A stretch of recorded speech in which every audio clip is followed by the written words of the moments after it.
Chapter 40. Today's Dory No. 1 High School was known as the gathering place of the Golden Generation by insiders. Don't know if it was suddenly discussed, but the entire elite of Tokyo sent their children to this school during this period of time. For a time, the Dory No. 1 High School was surging. According to incomplete statistics, there were at least hundreds of parents who had a net worth of hundreds of millions or who held various kinds of power. However, among them, the most eye-catching were the three young ladies known as the Misaka Three Families. The royal family who ruled Shinto, the Kanzaki, the multinational technology company, the Tsukumori, and the ancient warrior clan with a long history, the Tengtong. Very coincidentally, these three young ladies not only had an extremely noble background, but also extremely beautiful appearance. They also studied in the first-year class A, the second-year class A, and the third-year class A, these three elite classes. Therefore, the three of them were collectively known as the Misaka Three Families, representing their noble status. Of course, in addition to the Misaka Three Families, Ryuto Kiryo was naturally a well-known figure in the Dory No. 1 High School. Unfortunately, his reputation was 100% notorious, especially after last night's Kamikaze Sakuryu night. Last night's Komodachi storm had naturally swept through the entire Dongjing. And this kind of thing, as the number of people who read it increased, it led to the content becoming more and more excessive. Even early in the morning, there was already a bullshit rumor that Ryuto personally killed hundreds of thousands of people last night, killing until Komasato turned into a river of blood. Don't know if the people of Komasato were enough for him to kill. In this case, as the time passed, the 8:30 school deadline was getting closer and closer. However, inexplicably, there were two long lines in front of the Dory No. 1 High School. The gate of this high school was actually very wide, and dozens of students walking side by side was not a problem. But why were the students who came to class lined up on both sides and didn't walk through the large open space in the middle? At this time, a student who had not yet woken up also found this problem. He was a male high school student who looked to be only 16 or 17 years old. He was tall and had a ferocious look on his face. To be specific, he was the high school version of Fat Tiger. Moreover, Fat Tiger's father was an executive of a certain company. His family was quite rich, and he had been used to being tyrannical since he was young. It was this guy who looked like he was not to be trifled with. When he saw the long line on both sides of the school gate, he walked towards the center unwillingly. What the hell? Are these guys crazy? Wasn't the road in the middle very spacious? Why didn't they dare to leave? He rubbed his sleepy eyes and took a few steps toward the middle of the door. Then, he saw the figure standing in the middle of the door. The first thing he saw was a head of dazzling yellow hair. His yellow hair stood on end. From the back, he looked like a sea urchin or a starfish. For some reason, it made people feel that this person's card-playing skills were not bad. Hey, who are you? Tong. Ryuto Kiryo. When Fat Tiger came to Long Do and patted him on the shoulder, Long Do also turned his head to look at him. Fat Tiger's ferocious face immediately collapsed. It's over. How could it be him? Why didn't I notice it? In an instant, the surrounding students looked at Fat Tiger with pity in their eyes. It felt like they were using their eyes to send a message like, "Young man, you have a long way to go, see you in the next life." Huh? Who is this guy? My friend? After being patted on the shoulder by Fat Tiger, Ryuto also woke up from his memories of this school. He turned his head and looked at the high school student who was covered in cold sweat. In fact, when Ryuto came to this Dory First High School, he could not help but be immersed in the scenes in the game to the point that he forgot the passage of time. This caused him to stand in the middle of the door like a stone, as if he was in some kind of strange thought. Naturally, the people who saw this scene were also shocked by the strange actions of the second generation of the Rulon group. Is he planning to do something to Dory First High School? This guy is crazy. It's better to stay away. A gentleman does not stand by a collapsing wall. Under the guidance of this way of thinking, the students consciously bypassed Ryuto from both sides and entered the school gate. The scene looked like Moses parting the sea. However, when Ryuto and Fat Tiger's eyes met, the latter's body immediately froze. He quickly curled up his tall body as if he was trying to turn himself from Fat Tiger into a small man. Bean-sized beads of sweat continued to slide down from his head. His legs were slightly bent as if he was ready to kneel at any time. The muscles on his face also quickly squirmed as if he was trying to twist into a flattering expression. However, it was the opposite and looked very funny. When Ryuto saw the change in this guy's state, he was somewhat confused. What's going on? Did something terrifying appear? He turned his head and looked behind him. He found that the surrounding area was empty. The nearest students were 5 meters away. Nothing terrifying had appeared, so why was this guy so scared? Ryuto scratched his head. He didn't seem to realize that the person Fat Tiger was afraid of was himself. So, Ryuto asked in a friendly manner, "Student, are you okay?" Although his tone was very friendly, in Fat Tiger's eyes, there was a strong murderous intent in this kindness. What's going on? Why is Master Ryuto asking me this question? Wait, is he hinting at something with Ji-Dao slang? Suddenly, Fat Tiger understood. He understood the hidden meaning in this seemingly ordinary conversation. "Student, do you know what you are? Are you okay? Patting my shoulder, do you want to die? I'm very sorry. Forgive me for being rude." In an instant, Fat Tiger hurriedly knelt on the ground with lightning speed and bowed in an extremely standard posture. Just as Fat Tiger knelt, there was a burst of discussion in the crowd that was trying to suppress. "This person is so scary. He forced people to kneel in front of the school gate as soon as he arrived? Don't look at him. That guy is probably crazy. He killed so many people last night and he dares to swagger to school today. He's so pitiful. If I was in the same class as him, I would probably ask to drop out today." Although the surrounding discussion was scattered, it was like a storm that constantly swept through the area, pushing the fierce reputation of Battle Dragon to another peak.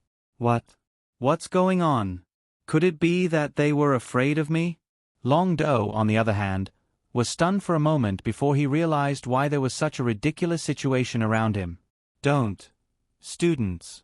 I came to school to study and fall in love. It's for the sweet campus life. You guys are treating me like a demon king. How am I supposed to live my sweet life on campus like this?" Chapter 41. No, I'm not that kind of bad guy. I have to let them know that I'm a good person. In order to change his image, Ryuto decided to do some kind actions to let everyone know that he was not that kind of bad guy. So with a gentle smile on his face, he smiled at Fat Tiger and said, "Student, you should get up first. This is the school gate. It's not appropriate to kneel here." Ryuto thought his smile was very kind, but in fact, in the eyes of Fat Tiger and the surrounding students, it was a completely different scene. In the eyes of everyone, Ryuto Kiryu's mouth raised a strange arc, and his eyes released a strong murderous intent as if he was looking at a corpse. "It's over. It's over, It's over." After hearing these words, Fat Tiger's body trembled even more, and even his crotch was almost wet. Because Ryuto's words just now had a completely different meaning in his ears. "Student, you should get up first. Bastard, do you think kneeling is enough? This is the school gate. It's not appropriate to kneel here. When you leave the school, I will throw you to the Tokyo Bay to feed the fish." "Whoa. I'm sorry. I'll go back and write my will right away." So in the next moment, Fat Tiger finally couldn't bear such a huge pressure and quickly ran toward the sun in the distance. As soon as Fat Tiger ran, the surrounding students couldn't help but tremble. "No way. This Ryuto Kiryu is too much, right? A death threat early in the morning? He wants me to go back and write my will? Sure, don't say his name, something bad will happen.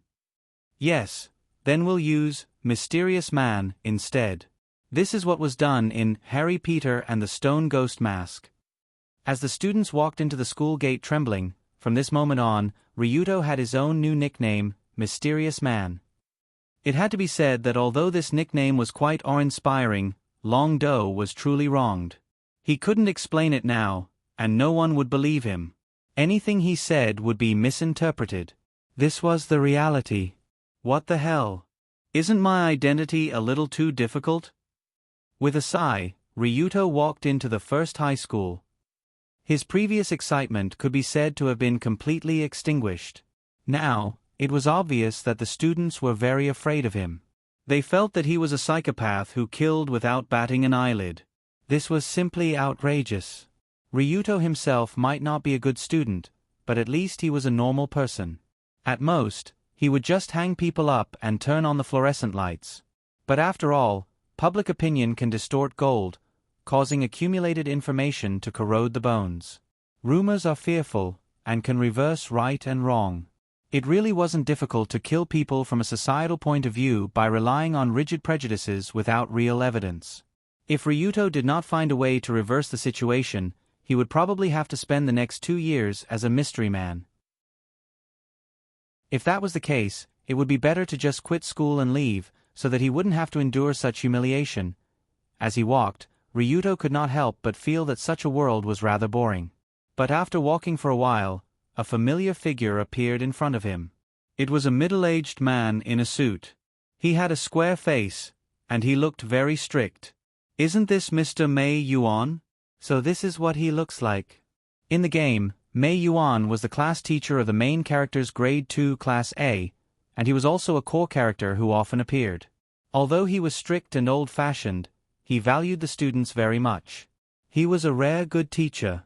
Later on, there was even a famous scene where he confronted the Heavenly Eye group in order to save the main character's group. So when he passed by, Ryuto casually bowed to Mei Yuan and said, "Good morning, Mr. Mei Yuan." "Aha, good morning." Originally, Mr. Mei Yuan also turned his head and replied to Ryuto with familiarity. But before he finished his words, the expression on his face was strongly distorted. To be honest, it was the first time that Ryuto saw such an exaggerated expression on Mei Yuan's old-fashioned square face. He actually twisted his square face into An's shape, as if he was trying his best to put on a show. How is this possible? Could it be that I stayed up too late last night to mark the test papers, so I'm hallucinating? For the first time in his life, Mr. Mei Yuan had the thought that there was something wrong with his eyes or his brain. After all, even if he was willing to admit that there was something wrong with him, he was not willing to admit that Ryuto Kiryu would greet him so early in the morning. Didn't this guy always walk in a way that didn't recognize anyone? Didn't he like to stare at people with his nostrils and treat teachers as nothing? Why would he greet me? And with such a kind expression? Not good. There must be something wrong with my condition. What is the problem? Is there a tumor in my brain? Or is there a hallucination or auditory hallucination? Can I still be saved? Medical technology is so advanced now. If it's early, there should still be time. Thinking of this, Mei Yuan couldn't help but sweat profusely. Sweat soaked his face, shirt, and pants. At the same time, it also strengthened Mei Yuan's determination to go to the hospital after school to do a full body check. Just as Mei Yuan suspected that he had some kind of illness, Ryuto had already arrived at the second-floor corridor of the teaching building and was walking towards his Grade 2 Class B. Generally speaking, the school corridor at this time was very crowded. But when Ryuto appeared, the students in the corridor consciously moved closer to the sides. Whether male or female, they all turned around to face the wall or outside the wall. They didn't dare to look at Ryuto, who was walking in the middle of the corridor. Ha ha ha. The corridor is so wide and smooth. After understanding that this situation could not be changed for the time being, Long Do could only go with the flow and walk forward. It didn't take long before Ryuto arrived at the door of Grade 2 Class B. From the door, he could clearly hear the lively sound coming from inside. Dozens of boys and girls were happily enjoying the last relaxing time before class. But the moment Ryuto's figure appeared, the originally lively sound inside suddenly disappeared. The atmosphere was as cold as a funeral parlor preparing for a funeral. Do you know how fast a woman's face changes? Faster than flipping a book. Do you know how fast the students of Grade 2 Class B collectively changed their faces? Faster than flipping a book. 1 second. In just 1 second, Grade 2 Class B was completely silent. It felt as if someone had cast a silence debuff on all the students in the classroom. With my identity as a teacher, I can guarantee that the students won't even dare to fart in class. After looking at the group of students who were as scared as rabbits, Ryuto slowly walked towards his seat in the second last row by the window. He walked abnormally slowly. It wasn't that Ryuto usually walked this slowly, but he was afraid that if he walked a few steps faster, he would scare people into the hospital. When Ryuto sat down and looked out the window, the students in the class finally relaxed, but they still didn't dare to breathe loudly. My sweet school life. Forget it, I'll just have a chat with the young mistress. In order to not scare the students, Ryuto could only keep his head facing the window. Then he openly took out his phone and sent a message to Kanzaki-colored glaze from Grade 2, Class A. Chapter 42. In the entire Dori No. 1 high school, the only person who could speak normally to Ryuto was probably the scion from Year 2 class A next door, Kanzaki-colored glaze. Just as Ryuto was bored and sent a message to the scion, Year 2 class A next door was currently in a state of laziness before class started. A group of young, healthy, and energetic high school students were either studying their textbooks or whispering to their friends. The atmosphere was no different from an ordinary high school class. Of course, this group of people who didn't have much of a difference definitely didn't include the young lady who sat in the second last row by the window. Although they were all sitting in the same classroom, anyone who entered the classroom, as long as they weren't blind, would involuntarily look in her direction. Of course, one of the reasons for this was the girl's beauty, but that wasn't the only reason. Kanzaki-colored glaze was indeed very beautiful. Her small, white face seemed to have been carved out of ice. Her features were beautiful, and her figure was slender and slender. She was flawless from head to toe. But apart from her natural beauty, what left an even deeper impression on others was her imposing figure, as well as the cold aura that seemed to emanate from her heart. Her chin was slightly raised, her back was perfectly straight, and her red lips were slightly narrowed. She seemed like a human-shaped jade sculpture. This special aura that far exceeded her age, and coupled with Kanzaki-colored glaze's family background, which was quite eye-catching even in this school, it was enough to make her seem like a crane in a flock of chickens. With such a dignified young lady sitting here, the consequence was that not many students in Grade 2 Class A dared to get close to her, let alone have the guts to sneak a peek at her. It felt as if there was an invisible barrier between her and the world, elegantly separating this girl from the mortal world, preventing her from being tainted by even a speck of dust. But was such a barrier really what the scion wanted? Not at all. Colored Glaze also wanted to be like other students, chatting with friends when she had nothing to do, eating lunch together, going shopping together, and so on. After all, her identity as a colored glaze made it impossible for her to interact with others as she wished. Even if it was just a meeting between friends, there were still many restrictions. Zhai Wang was equivalent to a statue of a god, a living statue of a god. People would feel respect for the statues, but they would also feel a sense of awe towards them, causing them to not dare to approach them. Colored Glaze was already used to this kind of life, or rather, she had already given up on it. Beep. Beep beep beep. Just as the teacher was about to arrive, Colored Glaze suddenly felt an almost inaudible vibration. The vibration came from the bag hanging beside the desk. Of course, Colored Glaze's bag didn't have anything else that would vibrate. It was just a normal reaction after receiving a message. Information. Who was it? Generally speaking, there weren't many people who would send messages to Colored Glaze, no more than 5. Thus, she curiously picked up her phone and opened the text message page. This message was from Ryuto Kiryu. Although there weren't many people who knew Colored Glaze's phone number, she just happened to exchange numbers with Ryuto yesterday. However, Colored Glaze was still somewhat baffled as to why Ryuto would send her a message at this time. But she still used her slender and dexterous fingers to quickly open the letter and read the content inside. Miss, now everyone in the school is treating me like a lunatic who ran out of a mental hospital. What should I do? Please reply quickly. I'm burning with anxiety. By Ryuto Kiryu. When she saw the message, Colored Glaze couldn't help but laugh. This laugh was like 100 flowers blooming, suddenly making this proud scion a lot cuter. So pitiful. Is it because of what happened at Kamishimachi yesterday? With Colored Glaze's intelligence, she naturally didn't even have to think about what happened to Ryuto.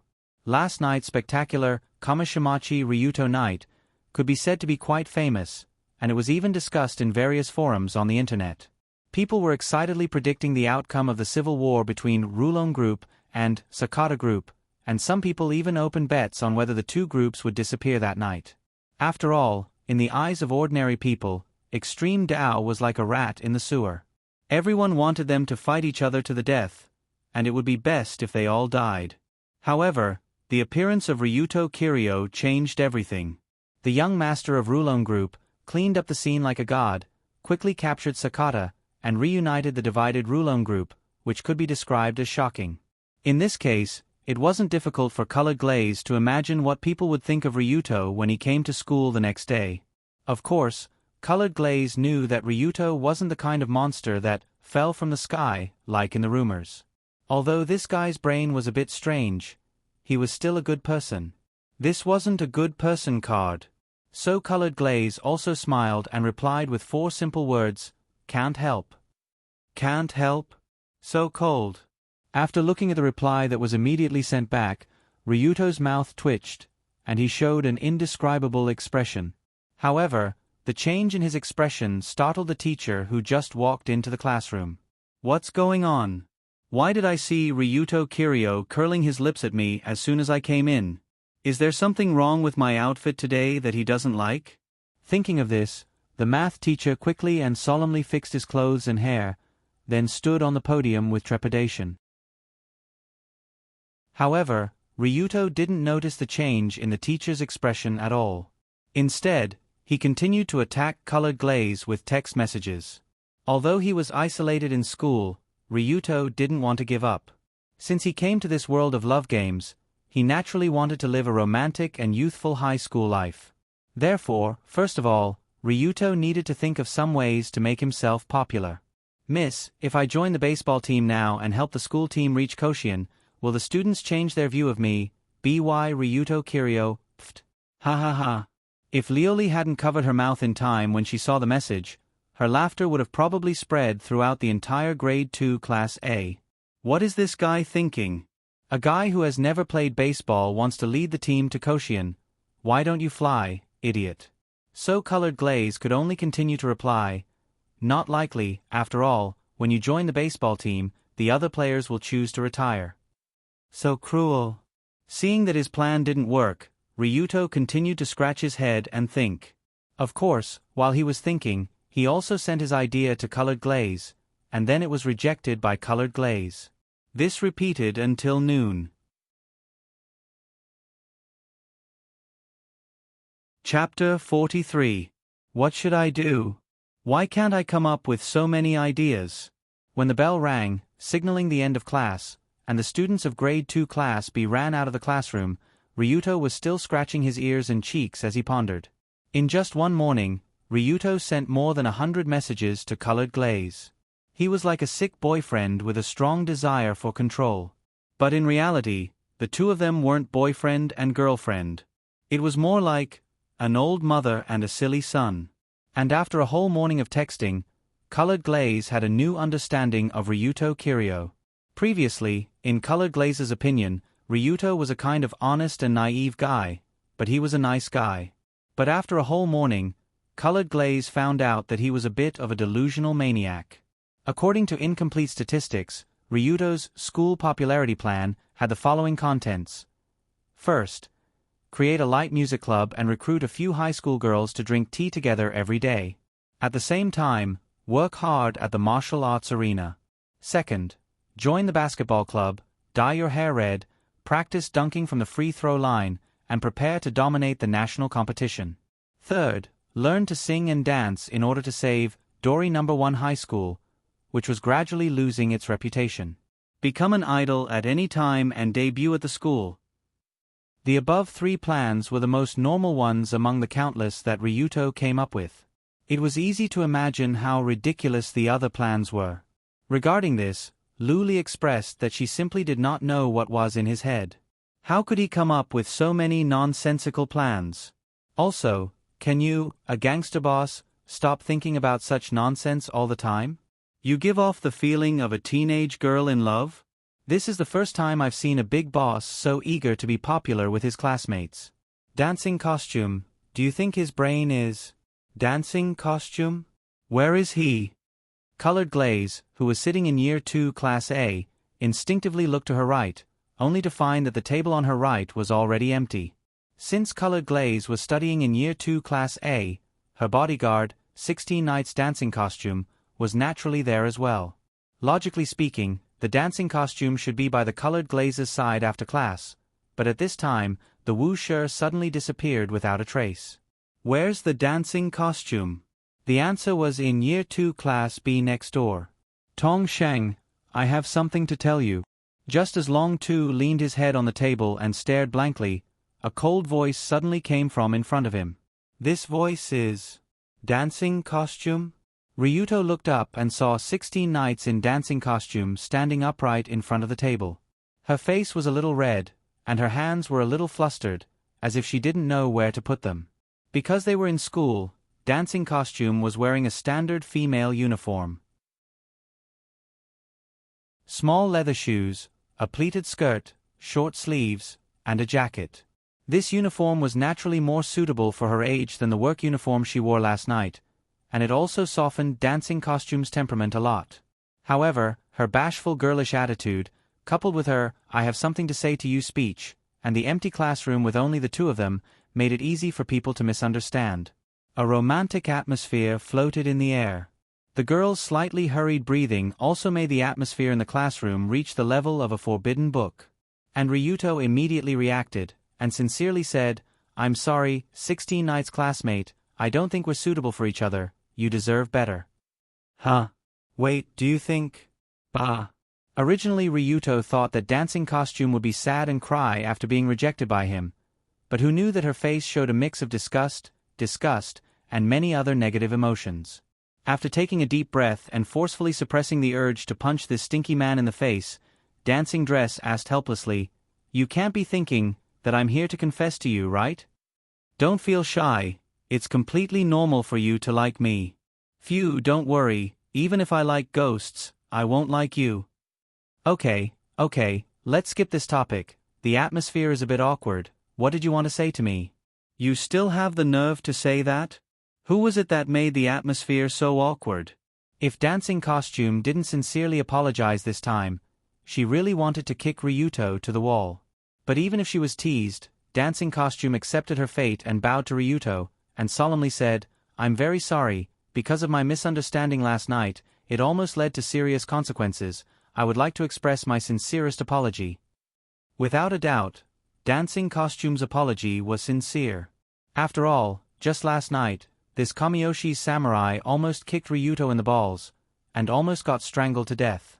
So in the end, when she found out that Ryuto was actually a good person, and he even saved the young Mrs. Companion, dancing costume had to apologize. It had to be said that dancing costume's apology posture was very accurate. Her back was straight, her hands were on her legs, her waist was straight at a 45-degree angle, her head was slightly lowered, and her eyes were looking at her feet. Even if a Japanese bow master was to do a demonstration, he probably wouldn't be able to do a more accurate apology posture than dancing costumes. However, although dancing costume's apology was very sincere, and her posture was very accurate, Ryuto still just shook his head. Because this scene, in his eyes, was very funny. "Raise your head. 16 Nights dancing costume." Ryuto stood up from the chair and said in a condescending tone.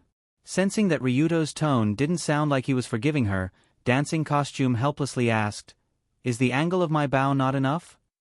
"The angle of your bow."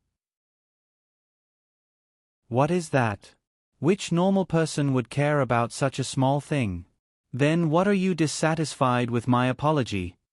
What I'm dissatisfied with the most is your attitude of thinking that by bowing, you can understand everything. At this point, Long Do turned around and sat on a table at the side, crossing his legs high up.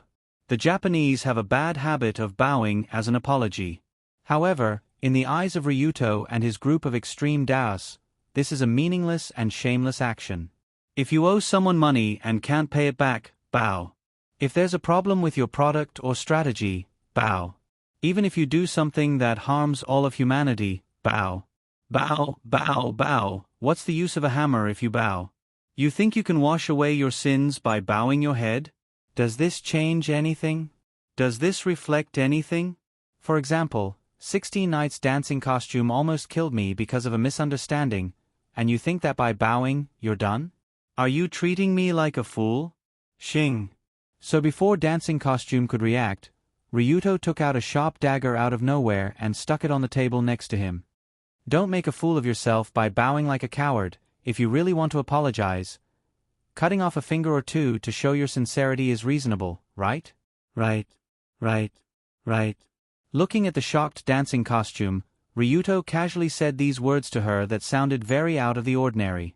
However, in the world of extreme Daos, this wasn't out of the ordinary. Instead, it was common sense and the duty of a man.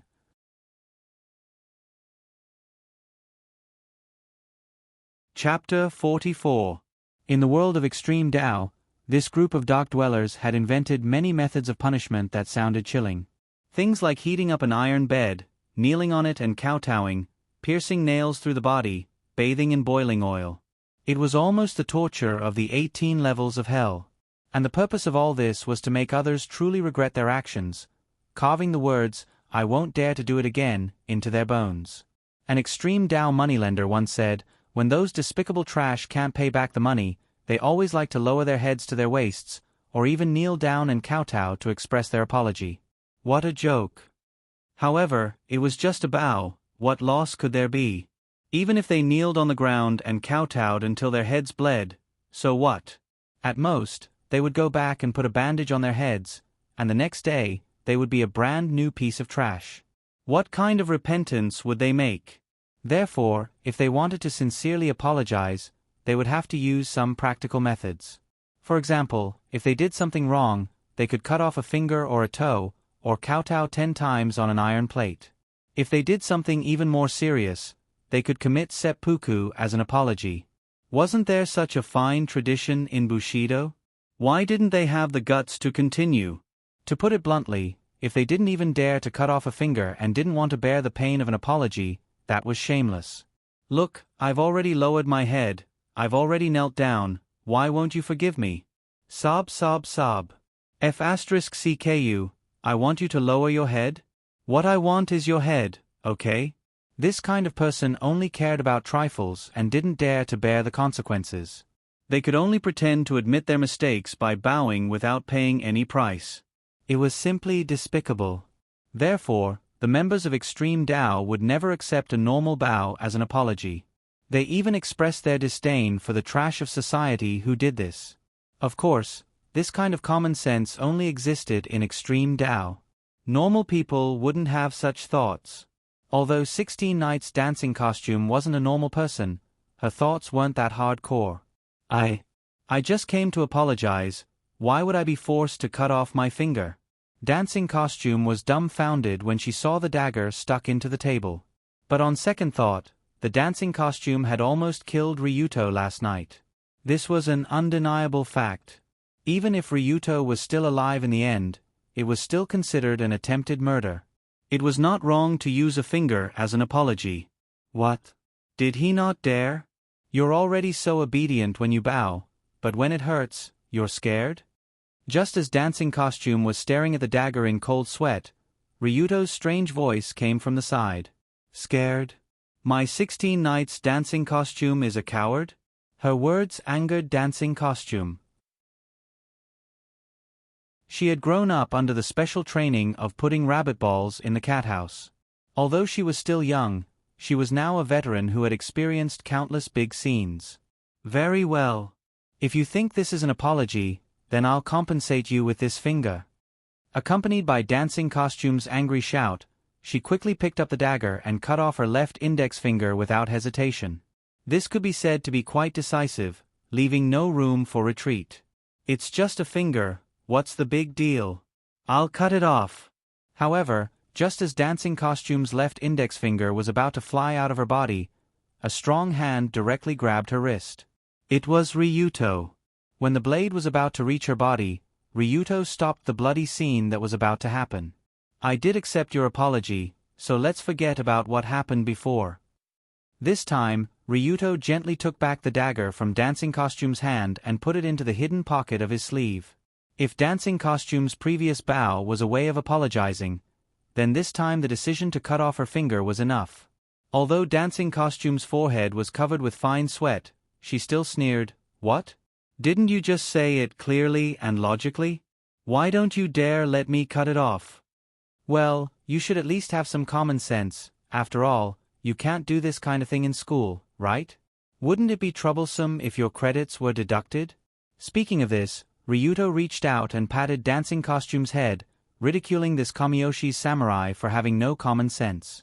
God, this was really the funniest joke Dancing Costume had ever heard in her life. You, Ryuto Kiryu, the second generation of Extreme Dao who carried this thing everywhere, how could you say something like, "Wouldn't it be troublesome if your credits were deducted?" And someone like you who wanted someone to cut off your finger for an apology, did you have any common sense at all? For a moment, Dancing Costume was completely dumbfounded. She couldn't even find the right words to describe this strange person whose brain had reached a ridiculous level.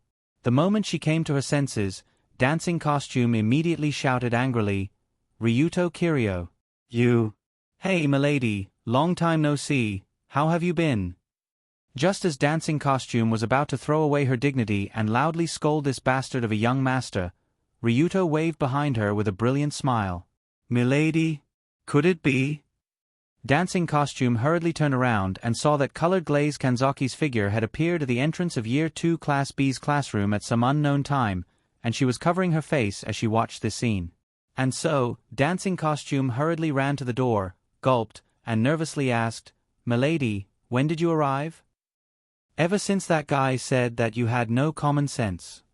Colored Glaze's tone was rather helpless, as if she didn't know how to explain to Dancing Costume in detail. "Phew, that's good. Milady didn't see my idiotic expression when I held the dagger."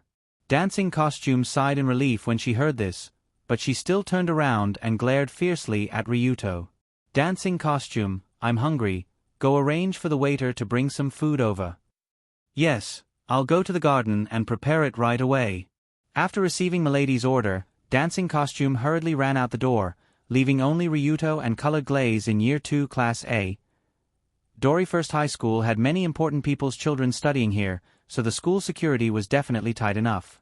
This also meant that Dancing Costume didn't have to constantly stick to Colored Glaze like glue. After Dancing Costume left, Ryuto leisurely walked over with a smile. "I didn't think that Milady would lie. You clearly came over when Dancing Costume bowed to me, didn't you? Did you enjoy watching?" "Humph, I just wanted to see what kind of tricks you had up your sleeves, and I ended up with such a terrible performance? In any case, you wouldn't make Dancing Costume chop off her finger, would you? As long as her sincerity is on point, it's fine. What I want is her sincerity in apologizing to me, not her finger. And if it's not on point, I've already given her a chance to be decent. If she's not decent, then I can only help her be decent. Then should I thank you on behalf of Dancing Costume? There's no helping it. After all, she's responsible for protecting Colored Glaze Kanzaki. How can Milady's bodyguard be a coward who doesn't even dare to chop off her finger?" After hearing Ryuto's explanation, Colored Glaze pursed her lips and only said one word after a while. "Lunatic." Ryuto didn't comment on this word, and only shrugged with a smile. Unfortunately, what he didn't know was that Colored Glaze actually didn't say the second half of her sentence out loud. "Lunatic. But I like it."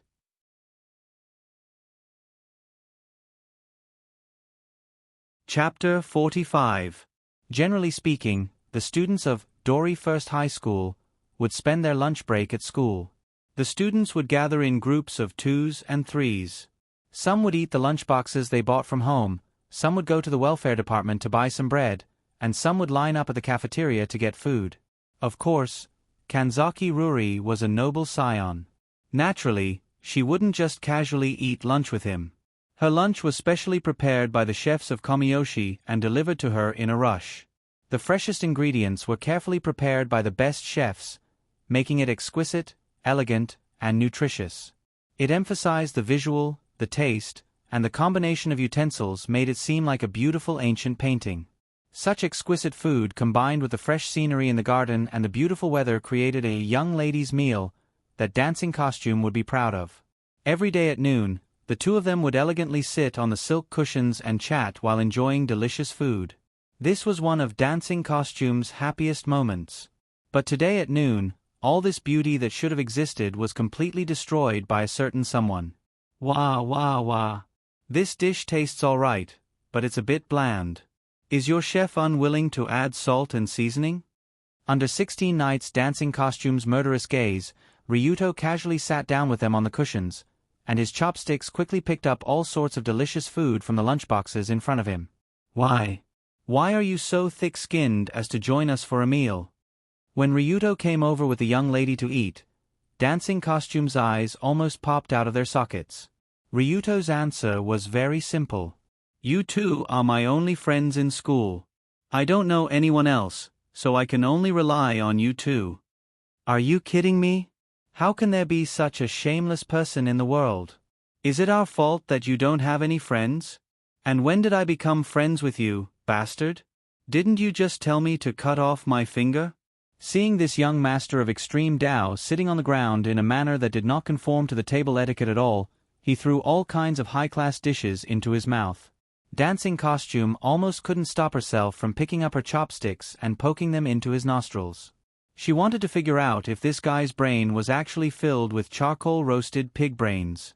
It had to be said that the way Ryuto Kiryu was eating was a stark contrast to Kanzaki's colored glaze. Lu Li was kneeling on the cushion in an elegant posture. She gently picked up a piece of food, held it under her hand, and then put it into her dark red lips. Then, she started chewing without leaving a trace. Watching the young miss eat was like a kind of enjoyment. It was hard to imagine that someone could eat so beautifully. Of course, the premise was that there wasn't a bastard beside him who was stuffing a pile of delicious food into his mouth. What impressed Dancing Costume was that the colored glaze didn't react at all to the guy sitting next to her. She continued eating and drinking calmly. Phew. I'm full. By the way, young miss, have your chef make something a little more intense tomorrow.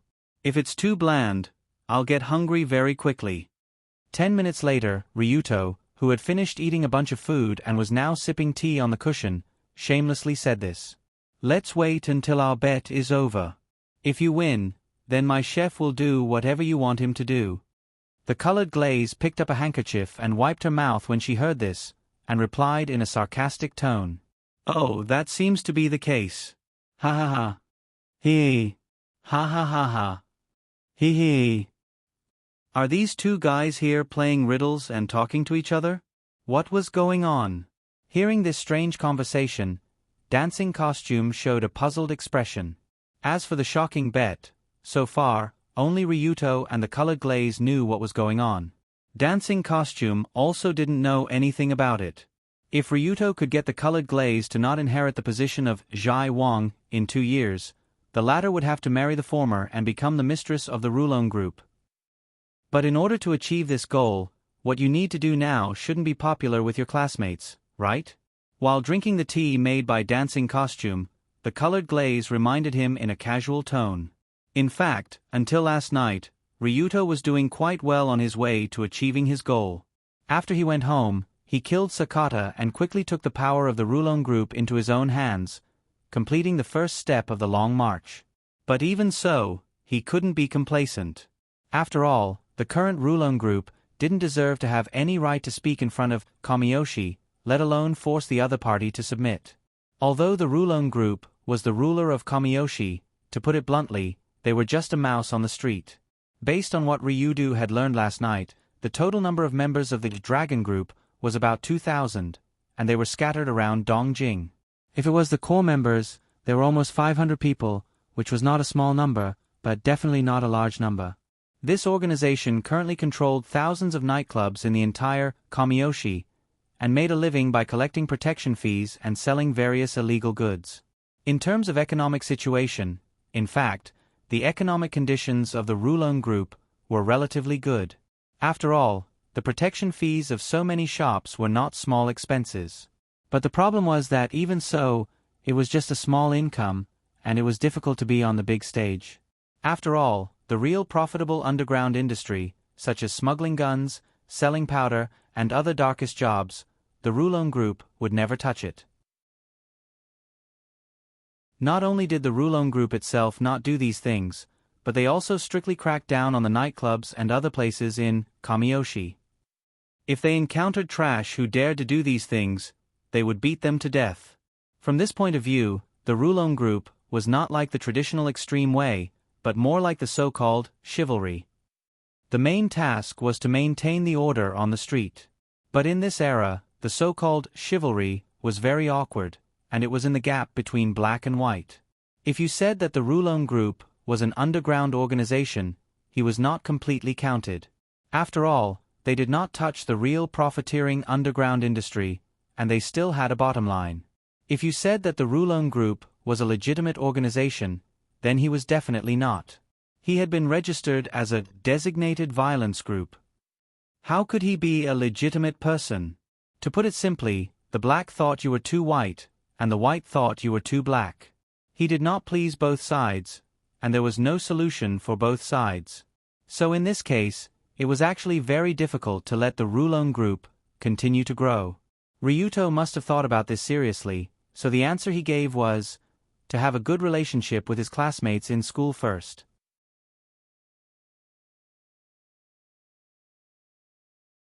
Chapter 46. For those who haven't played games, Kyoto First High School was probably just a top high school. At most, there were some rich second-generation officials and so on, so it wasn't surprising. But for Ryuto, who played Red Album 2, No Survivors, this school was simply a demon's den. There were a lot of monsters that could affect the whole of Tokyo, Japan, and even the whole world. In addition to the three young ladies who will soon be known as the Yusanjia, that is, the two female protagonists and the third female protagonist who will transfer a week later, the rest of the students are also hidden dragons and crouching tigers. For example, the second young master of the Tokyo Metropolitan Police Department, Police Inspector, Sensible Goro. On the surface, he was a very popular third-year school hunk, but in reality, he was a cyber detective in the online world. This man could control the power of the internet like his own arm. Without leaving the house, he could solve many difficult cases that even the police couldn't solve. At the same time, because of his family background, he could completely hide his identity. There was also the first-year student who just entered the school, Masato Takayama. On the surface, he was not good with words and was not good with communication, but in reality, he was the legendary ghost of management. He never showed his face, and only relied on a mobile phone to remotely control the business of 5 listed companies at the same time. He also made the financial situation of all the companies flourish. These two god-level characters were the absolute main force of the protagonist group in the later stages of the game. They would follow the original protagonist and Colored Glaze to wage war against the Heavenly Eye group. Perhaps in the original work, it was to create a team that could influence national affairs when they were still students, which led to the creation of a bug student that didn't conform to common sense. This was actually often criticized by the player community. But in this situation where Ryuto himself transmigrated into the game world, this bug provided him with a lot of convenience. Therefore, after coming to this first high school, Goro Masayoshi, Masato Takayama, and the second female lead, Yunyen Tsukimi, were all targets that Ryudo had to establish a good relationship with. With the help of these three, the Rulon Group would inevitably develop faster in the future. This way, they could achieve their goal in just 2 years. Oh, I see. That's not a bad idea. After listening to Ryuto's general description, Colored Glaze nodded, thinking that his idea wasn't completely useless. Although she didn't know what use Sensible Goro and Takayama Masahito had, she knew Yunyen, the eldest daughter of the Tsukujiri Enterprise. How to describe Yunyen? If she was willing to help Ryuto, then Ryuto would be able to achieve twice the result with half the effort. She was like a witch. However, the whole thing was not that simple. Hearing this, Dancing Costume immediately laughed and said, "That's a good idea. It's a pity that your identity is too bad. Other than the kind-hearted miss, I wonder how many people would be willing to interact with you? Although Dancing Costume's words were not pleasant to hear, it was indeed the truth. Ryuto's identity was the young master of the Rulon Group leader, and he was also the second-generation leader who was about to succeed the position. In the eyes of ordinary people, except for a mad dog, there was probably no good adjectives for such an identity. Therefore, most people, except for Colored Glaze, probably didn't want to deal with Ryuto, but would avoid him. Ryuto naturally knew this, but even if he knew, he had to try. After all, there were only 2 years left, and he must quickly get the Rulon Group on the right track. On the right track meant that in addition to the old way of collecting protection fees, some additional ways of making money were developed. Because in Ryuto's view, if the Rulon Group continued to take this extreme Dao route, it would be difficult to have a development opportunity. People's impression of Japanese extreme Dao might be quite powerful and domineering, with big gold chains and small gold watches, and 3 small barbecues a day, but this was an obvious illusion. Japanese law recognized extreme Dao as legal, but recognizing extreme Dao as legal didn't mean that they were allowed to violate the law. Even with the release of the Violent Group Countermeasure Law in Japan, extreme Dao was actually forced to the edge of the cliff.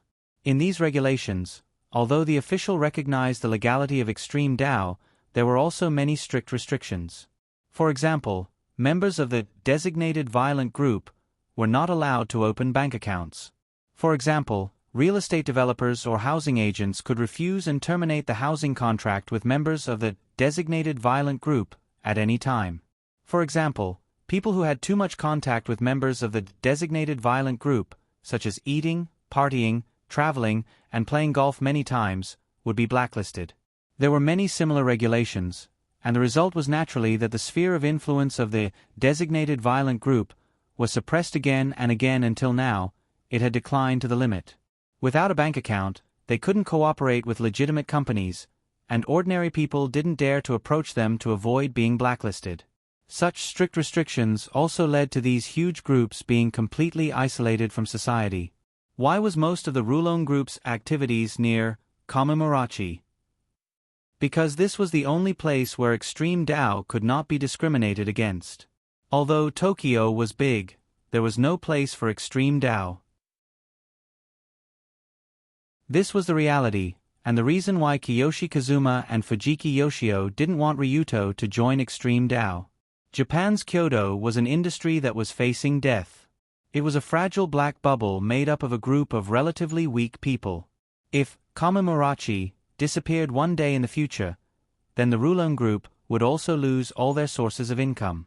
It was that easy to destroy this organization, and it didn't cost a single soldier.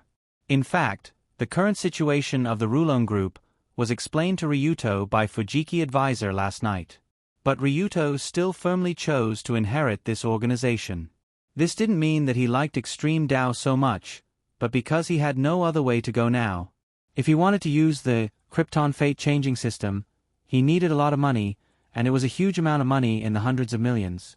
Without the Rulon Group, it was impossible for Ryuto to collect a lot of money to improve his attributes and buy items in 2 years. After all, he was just a high school student. Even if he was dreaming, he wouldn't be able to earn hundreds of millions or even billions of dollars. So in any case, Ryuto must lead the Rulon Group to a sustainable development, a path that could bring a lot of money, and not be killed. For this, he must have the 3 bugs. 3 companions. Thinking of this, Ryuto raised his head and drank the tea in the cup, then put the cup on the mat. Thank you for the hospitality, I'll go first. Before leaving, Ryuto smiled at the colored glaze and the dancing costume and made a goodbye gesture, then walked toward the roof of the teaching building.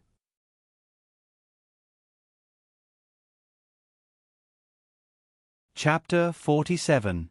Is this guy an idiot?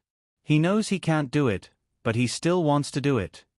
Looking at Ryuto's back, Dancing Costume said with a complicated tone. Originally, Jidao was a group of people who were isolated by society. This Jidao young master had to build a good relationship with other people. The process must be quite difficult. He is an idiot.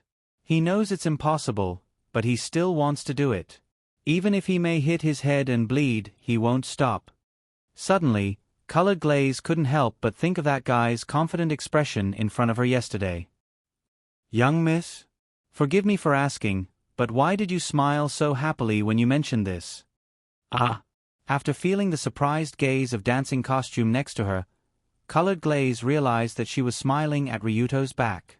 She didn't know why, but when she knew that this man would bravely move forward for his ideals, her mood suddenly became better. I just want to laugh at him when I think of how that guy will be rejected everywhere." "Is that so? But your smile is obviously not mocking." "Ahem. Dancing Costume, it's about time. Get ready to go back to the classroom." Before the dancer could finish her words, Luli interrupted her, which was something she rarely did. She then stood up from the cushion, put on her shoes, and left. She left in a hurry and in a sorry state, as if someone had seen through her. Not long after, the bell that signaled the beginning of the afternoon class rang throughout the entire Kyoto First High School. However, the students of Year 2 class heaved a sigh of relief before class started. Because the Demon King, Ryuto Kiryu, didn't appear in the classroom. Regarding this kind of skipping class violation, the students and teachers of the second-year class remained silent, as if no one wanted to mention that name. At the same time, next to the water tank on the rooftop of the teaching building, the Demon King was lying lazily in a corner, looking as if he was just waiting for death to come. Of course, Ryuto wasn't waiting to die, he was just waiting for the bell to ring. In Ryuto's view, it was meaningless for him to go to class now. He couldn't move freely in class, so he couldn't achieve the goal of getting closer to someone. So he simply skipped class, lying on the rooftop while resting and waiting for the time to pass. Kyoto First High School had a lot of club activities, and the afternoon class was also very short. After class ended at 3:30 to 6 o'clock, it was club time. And the three people that Ryuto targeted as social targets were all members of the club. If he wanted to find them, he had to wait until after 3:30. Otherwise, if Long Do swaggered into someone's classroom to look for someone, maybe someone would call the police directly. That was how he was now. As for the rest of his free time, Long Do decided to consider increasing his attributes and purchasing items. After lying down for a while, Ryuto opened the Krypton Gold Fate Reversal System and looked at the situation in the system. Name, Ryuto Kiryuage, 16 attributes, Wisdom LV1, Constitution LV3, Courage LV3, Insight LV1, Charm LV1 Title, Extreme Young Master, Charm reduced by 1, Courage increased by 1, Equipment, Black Star Pistol, Normal, Taser, Normal, Dagger, Normal, Tools, Hooligan Velcro. Total assets, $13. 458, 550. It had to be said that Long Do felt a sense of accomplishment when he saw the system display. First was the change in total assets. Originally, after Ryuto spent $500,000 to buy the Hooligan Velcro yesterday, his total assets were only $3.45 million. But because of the merit of solving the Sakata Rebellion, Ryuto was awarded the First Class Hero Award and a bonus of $10 million by the Rulon Group. Although in fact, after confiscating Sakata's property, the unexpected wealth the organization received was calculated in hundreds of millions, but this money could not be given to Ryuto. Not to mention that he was not officially the second-generation leader. Even if he was, the amount of money he could use was not as much as he imagined. After all, most of the organization's income came from public funds. They had to pay for all the expenses, so it was impossible to spend as much as he wanted. Fortunately, with the bonus of the First Class Hero Award, Ryuto's assets became $13.45 million. He suddenly became rich again. At the same time, because the members of the Rulon Group did not have bank cards, Ryuto received stacks of cash, which were heavy in his hands. Although this did not affect the purchase of things in the Krypton Fate reversing system, the ability of this *TTY system to collect money was definitely the best in the world. In addition to the 10 million starting capital that he just received, Ryuto also found some help provided by the system, such as the use of the equipment bar. Whoosh! As he quickly raised his hand, a pitch-black, Black Star pistol appeared in his palm. The whole process was like magic. According to Ryuto's exploration last night, a total of 3 items could be stored in the equipment bar. After storing them, they could be taken out at any time. For example, the dagger that he suddenly pulled out and asked the dancing costume to cut her finger not long ago seemed to be hidden in his sleeve, but in fact, it was taken out from this storage space. Otherwise, if he really hid the dagger in his sleeve, he might accidentally fall down and end up in a Final Destination type of tragedy. If that happened, then this 1 million would be too much of a waste. As for the other shops, they were still the same. There were a lot of awesome items in them, but unfortunately, he did not know what to buy for the time being. In order to keep an eye on the pitiful amount of funds he had, Ryuto decided to wait until he needed to buy something, so as to not leave it there to collect dust.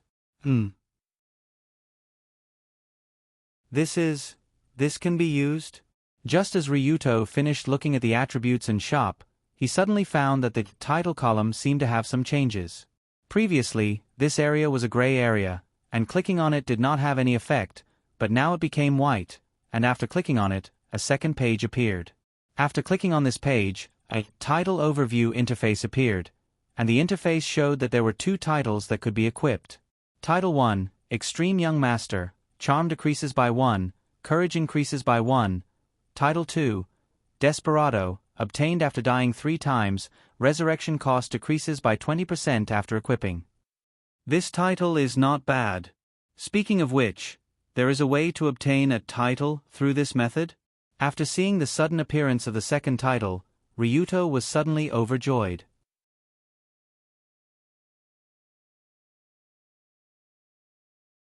Chapter 48. Things like titles were somewhat useless in Ryuto's eyes. After all, the only title he had, Extreme Young Master, was a double-edged sword.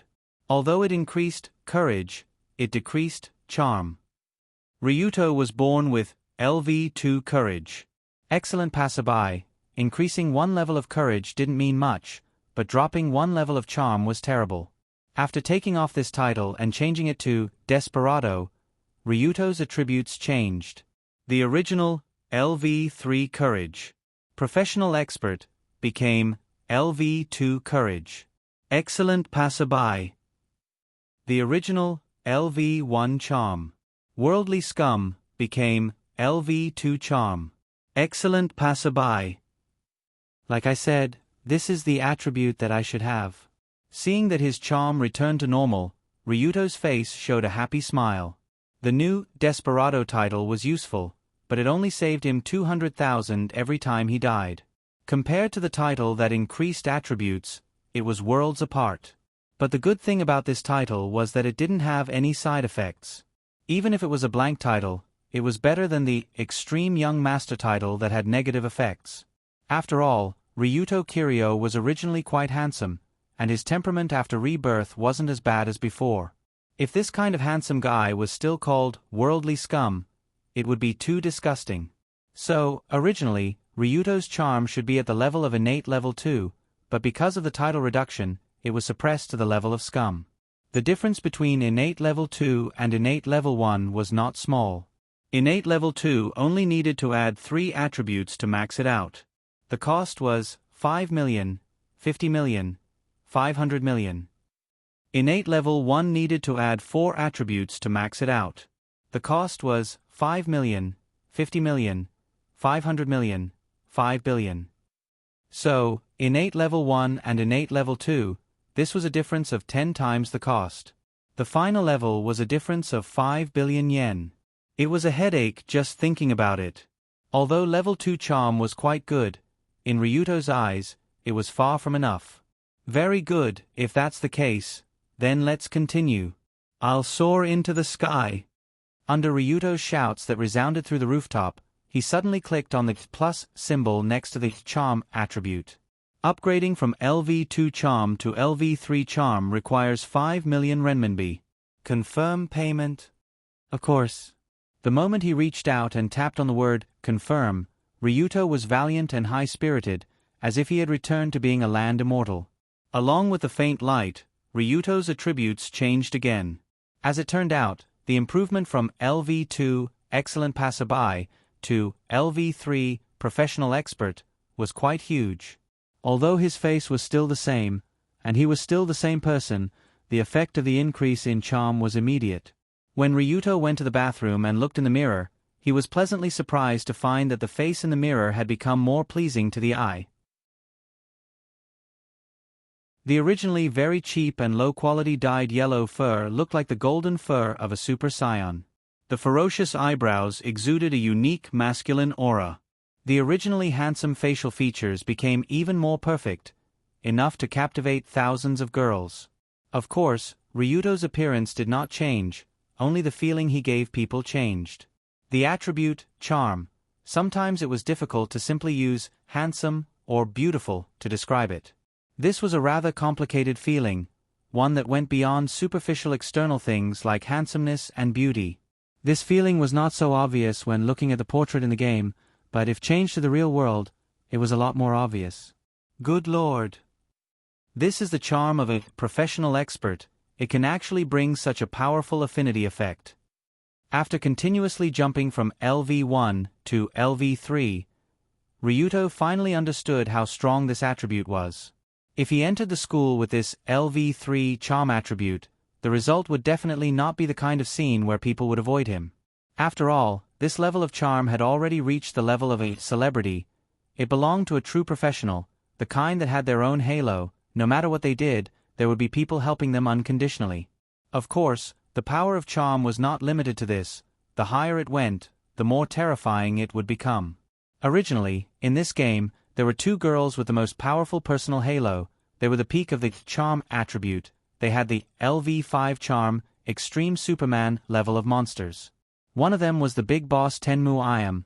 That girl's charm was so high that one look at her could make people want to hang themselves for her. Together with the same level of wisdom, she could even casually brainwash people for fun. She was simply an inhuman monster. And the second one was the game's second female lead that Ryuto was going to meet not long later, Yunyen Tsukimi. Although Yunyen wasn't as demonic as Yongji, she was also naturally brimming with charm. As long as that big miss opened her mouth, the entire school would do anything for her without any complaints. So now, although Ryuto's LV3 charm was enough to deal with normal people, in front of Yunyen, there was probably no way to fight back. It was better to leave her for last. Just like this, Ryuto was immersed in his charm while waiting for the time to pass. Ring ring ring ring ring. 2 hours later, the bell that represented the arrival of the afternoon class rang throughout the school. The students of each grade also left the classroom with smiles on their faces as they walked toward their respective activity departments. Although Dori First High was a top high school, there were still many activities inside. Football department, basketball department, choir department, biology department, portrait department, archery department, light music department, drama department, boxing department. He read them all out like he was reading the names of dishes. Okay, let's go.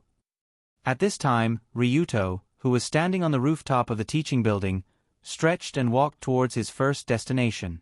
In the short term, Ryuto's goal was still to find some reliable companions. And the person he chose as his first companion was the school hunk of the healing faculty, Sensible Goro, who was currently studying in Class 3A. When Ryuto arrived at Sensible Goro's basketball department, he just happened to see a figure who was shooting a beautiful three-pointer amidst the screams of many female students. Just like the portrait in the game, Sensible Goro was a very handsome man. His appearance was handsome but not feminine, and his muscles were just right, not bulging, not making people feel that he was thin. Coupled with the gentle smile that always hung on his face, it was no wonder that he was always surrounded by many admirers. However, Ryuto knew this guy's big secret, and until now, no one in this world knew this secret. And this big secret was that this handsome healer, the school hunk who was adored by thousands of girls, was actually an incurable Chinibu patient.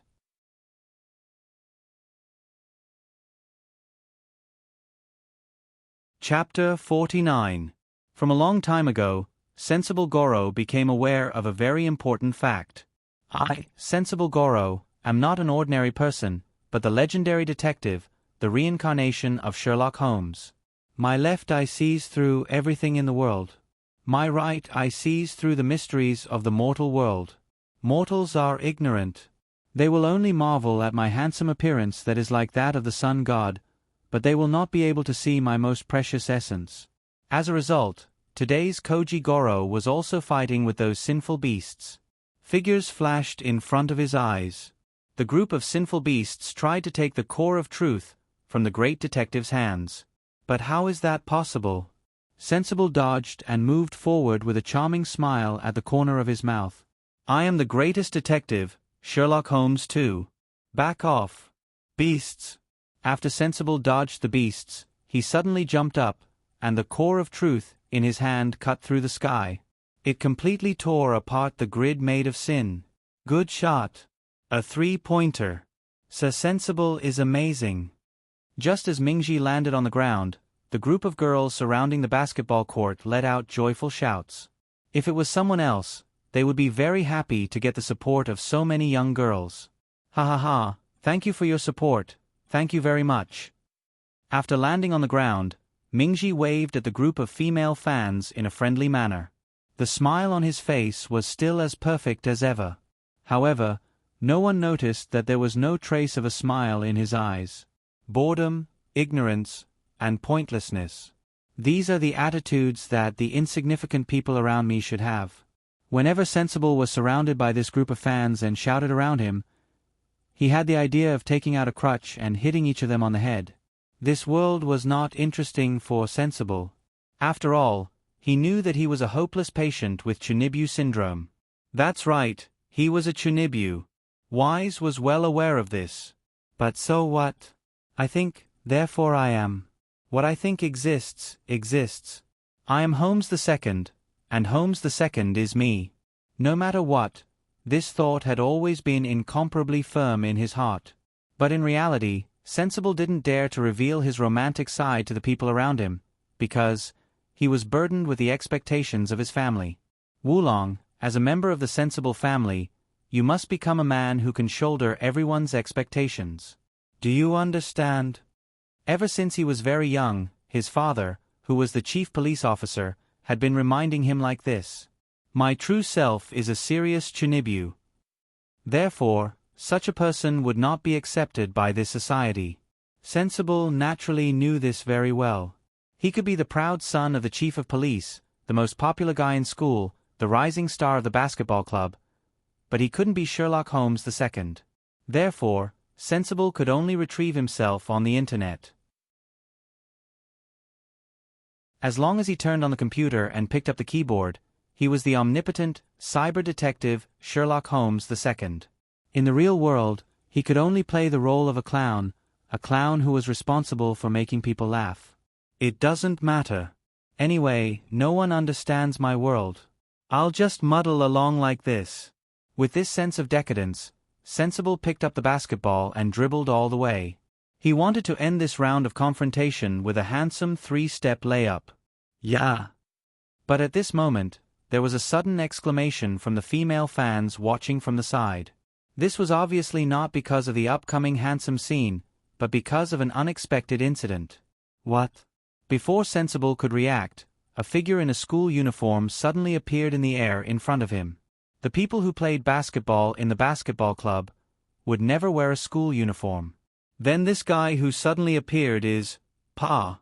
Following a crisp sound, the man who suddenly appeared stretched out his hand in mid-air and easily swatted the ball that Mingji had just let go of. Block.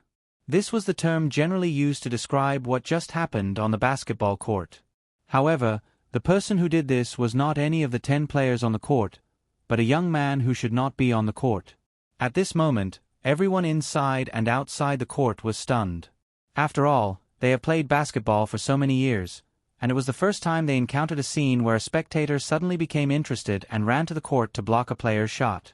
Of course, in addition to the shock, some slightly knowledgeable people were also shocked by the figure's action because the guy really jumped too high. His feet seemed to have hit a spring as he easily jumped into the air and slapped the ball away. His palm even reached the height of the basket. This is a high school. How many high school students can jump so high? It's not like they are playing a slam dunk master. But no matter what, this kind of behavior of rushing into the field without saying a word to outsiders was obviously condemnable. Thus, a third-year senior from the basketball department angrily reached out to grab that person's arm and shouted, "Hey! What do you want to do?" He originally wanted to angrily rebuke, but in the next moment, the person turned his head. The signature dyed blonde hair, the signature ruffian handsomeness, the signature fierce eyebrows. Without a doubt, this uninvited guest was the man who created the miracle of Moses parting the sea at the school gate this morning, Ryuto Kiryu. When he realized that the person he grabbed was actually Ryuto, the basketball club senior suddenly opened his mouth and the second half of his sentence was abruptly stopped. This Ryuto Kiryu? Why is he here? What does he want to do? When everyone saw the person who rushed onto the court, they all had an expression of disbelief. Everyone knew that Ryuto Kiryu was definitely not a member of the basketball club. He couldn't even be a member of any activity club because the moment he joined a club, that club would be dissolved on the spot. But since they knew that the intruder was Ryuto Kiryu, no one dared to say anything to him. After all, according to the rumors, this man single-handedly defeated thousands of fully armed elites last night. He was a demon king with countless blood on his hands. But at this time, Sensible could clearly feel Ryuto's gaze. This guy is coming for me? Why is he coming for me? Did I offend him? The next moment, when Ryuto slowly walked toward Sensible, everyone around could not help but hold their breath. They did not even dare to breathe. Some of the more timid ones were even prepared to call the police. However, when the distance between the two of them was less than a meter, Long Do stuck his head out slightly. He used a mocking tone and said, "I didn't expect that a famous detective would play the role of a clown here. I'm extremely disappointed, my dear Sherlock Holmes too."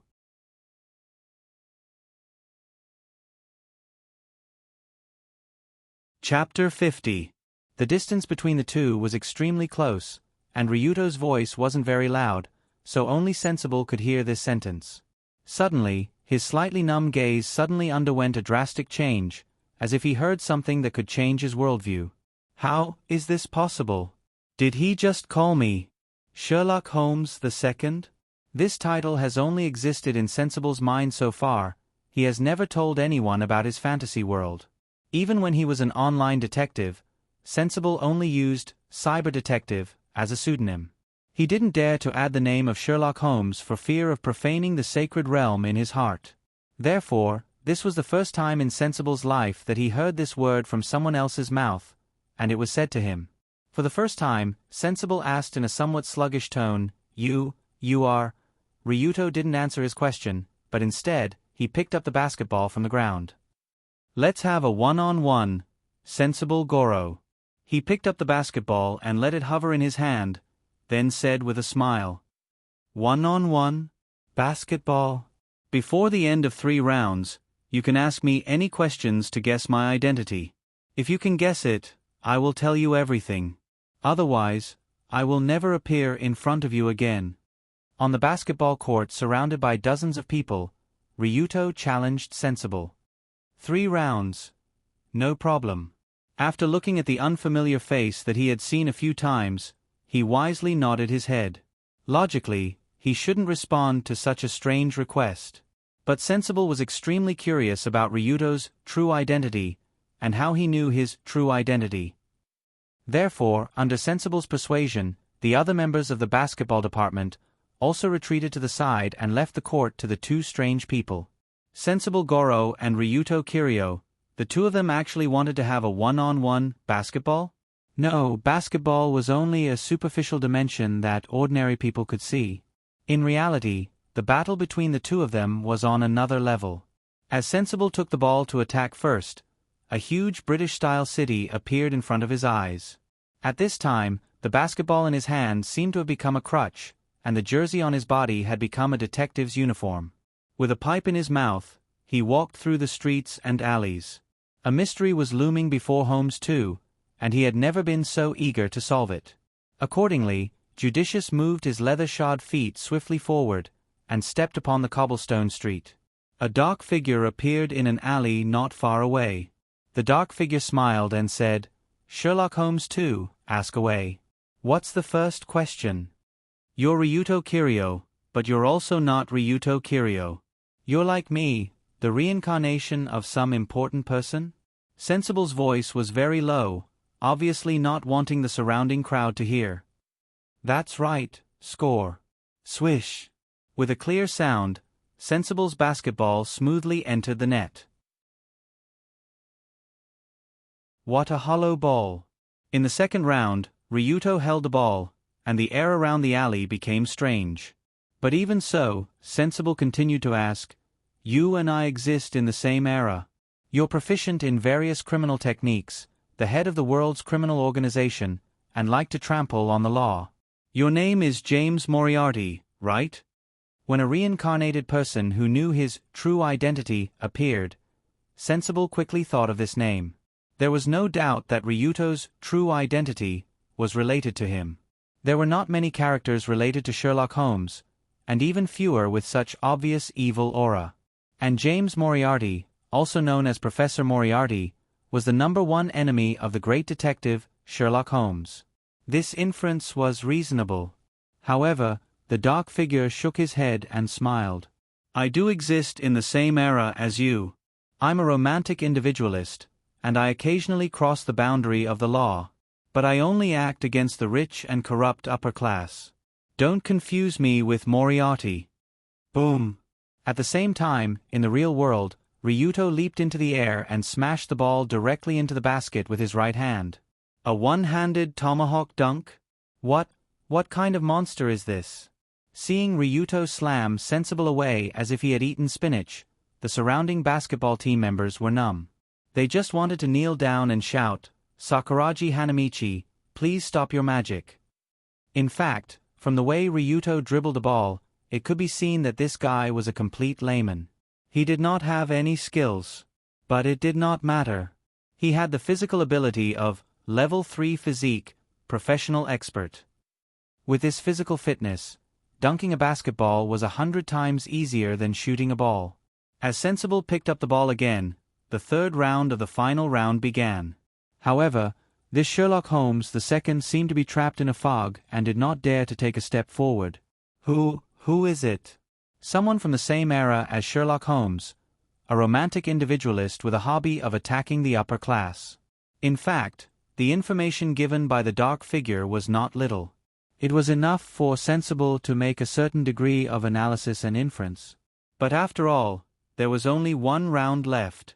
If he answered wrong, Sensible would be completely defeated, so he could not rush for results.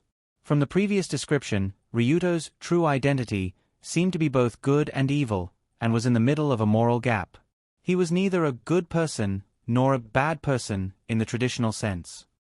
He would only make a move against the rich and heartless, decaying upper echelons, as if he was committed to building this world into his own ideal. If there was a strong enemy in front of him, even if it was an unshakable existence, this person would use all kinds of methods to pry it away. There was no doubt that, from the perspective of the entire society, he was an evil character. But this person was evil, charming, and also very principled.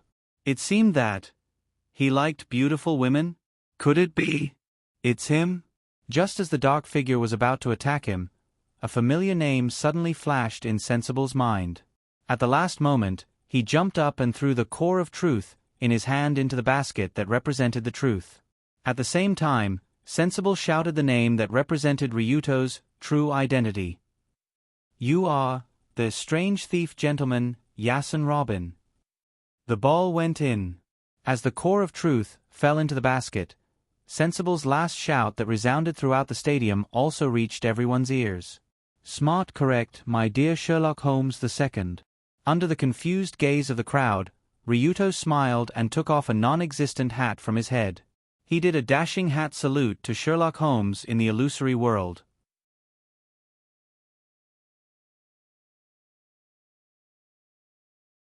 Chapter 51. P.S. Chapters 49 and 50 were overturned and rewritten due to poor reviews.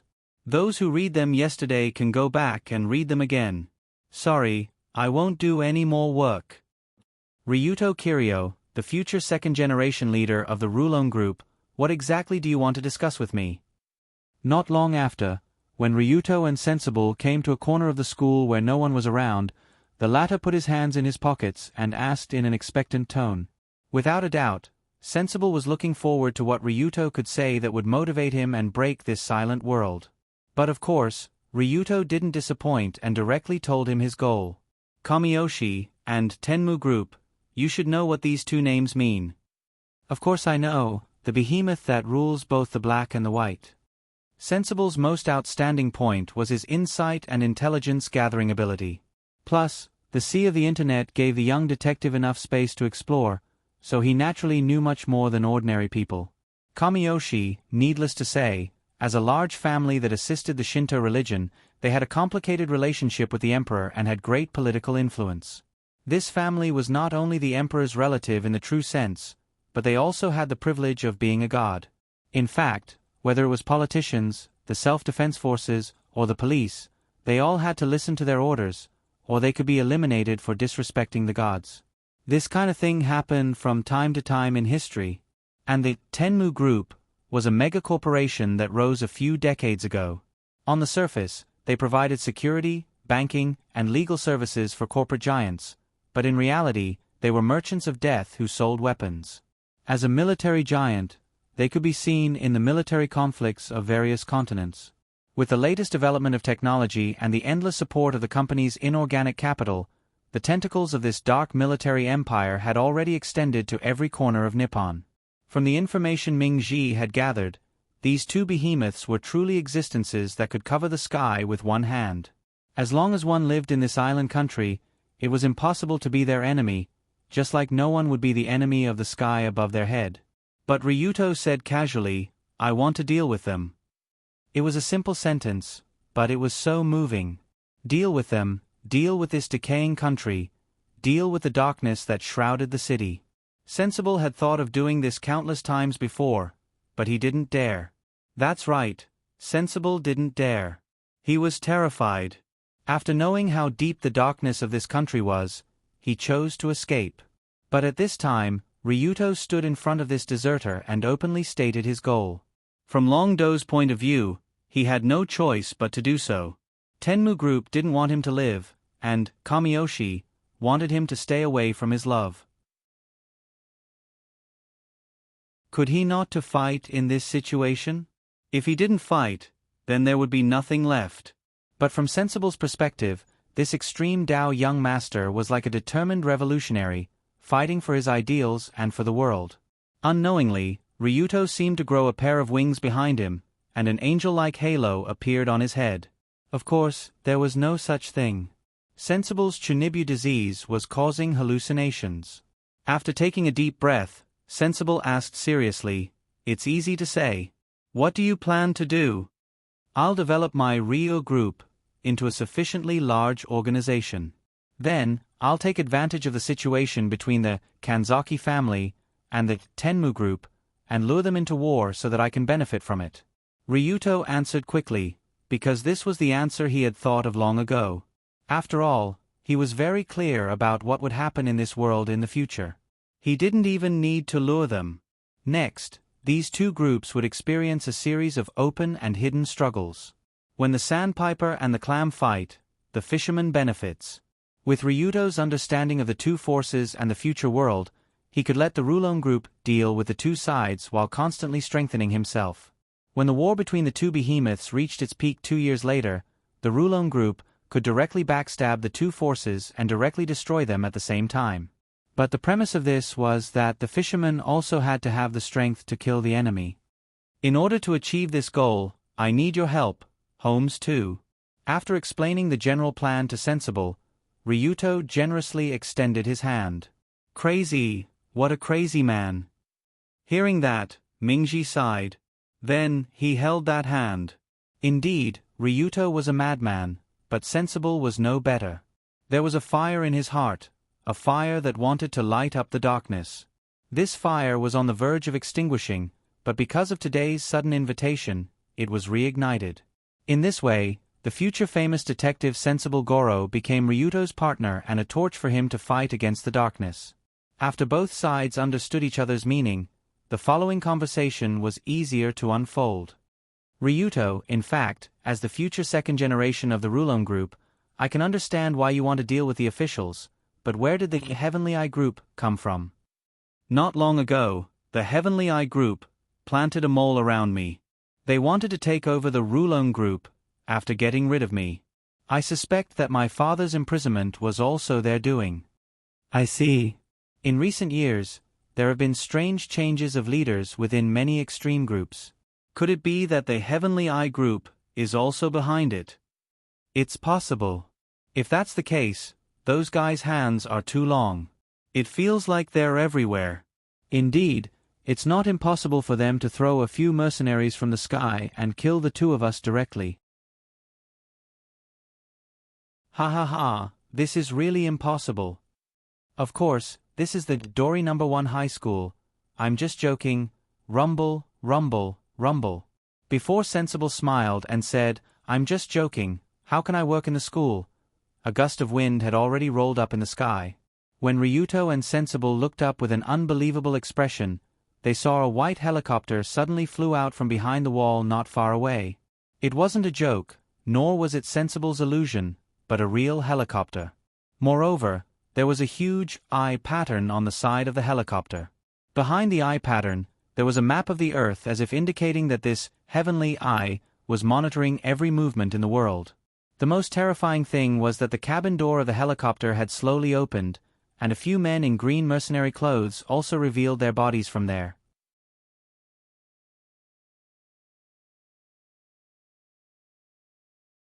Chapter 52. No. It can't be that strange, right? Sensible has a crow's mouth attribute. When the Augusta Westland AW-101 helicopter quickly flew in their direction, Ryuto couldn't help but have goosebumps. What a joke, this is Yoto, inside the first high school in the bustling area. How was it possible for someone to fly a helicopter into the school so brazenly? Did they apply for the flight route? What are the flight management and law enforcement doing? However, compared to the helicopter that really appeared, what made Ryuto's scalp tingle was the three men standing at the cabin door ready to jump at any time. The three of them were all wearing emerald green field suits, and they didn't carry anything on their back. They looked like they were going to come out with light equipment. But when the helicopter just descended to a height of about 100 meters, they didn't hesitate to jump down. They landed in the direction of Ryuto and Sensible. It's impossible to deploy a parachute at this height. They are doing... it's okay. Just when Ryuto was wondering if the three of them were going to perform a suicide show, he saw that the three of them were holding a rapid descent rope made of unknown material. Whoosh, whoosh, whoosh. With the help of the rope, the three of them successfully crossed the height of 100 meters in the blink of an eye. They landed in a triangle around Ryuto and Sensible and directly surrounded them. After landing on the ground, Ryuto could see the appearance of the three people.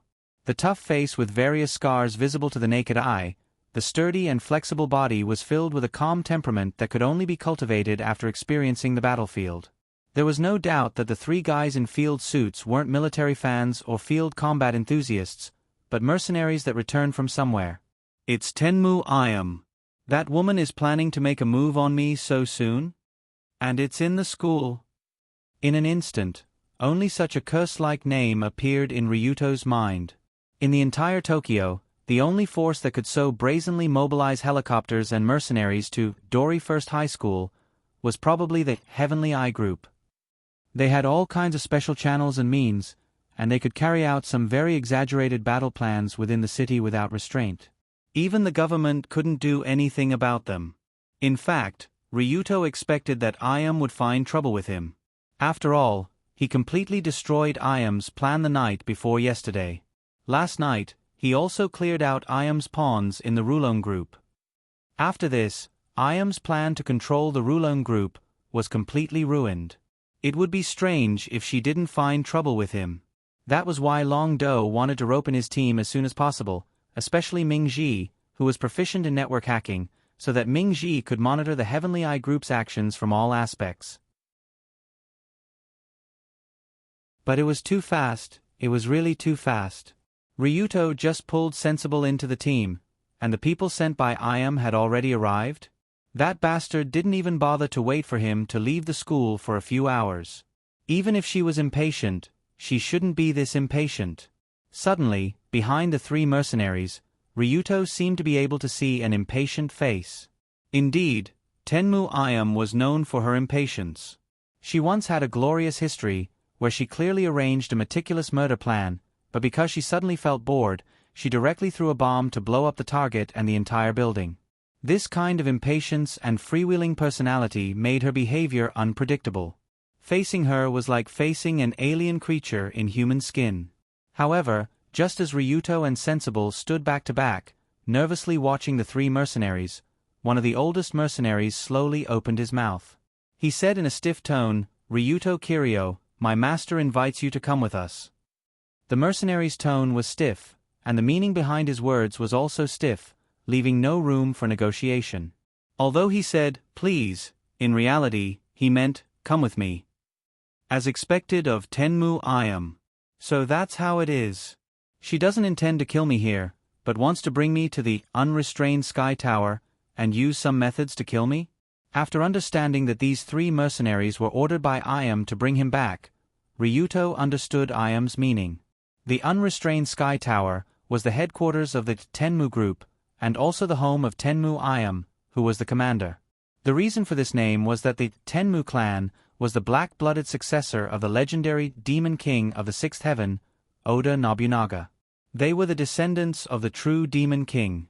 In Buddhism, the sixth heaven was also known as the unrestrained sky.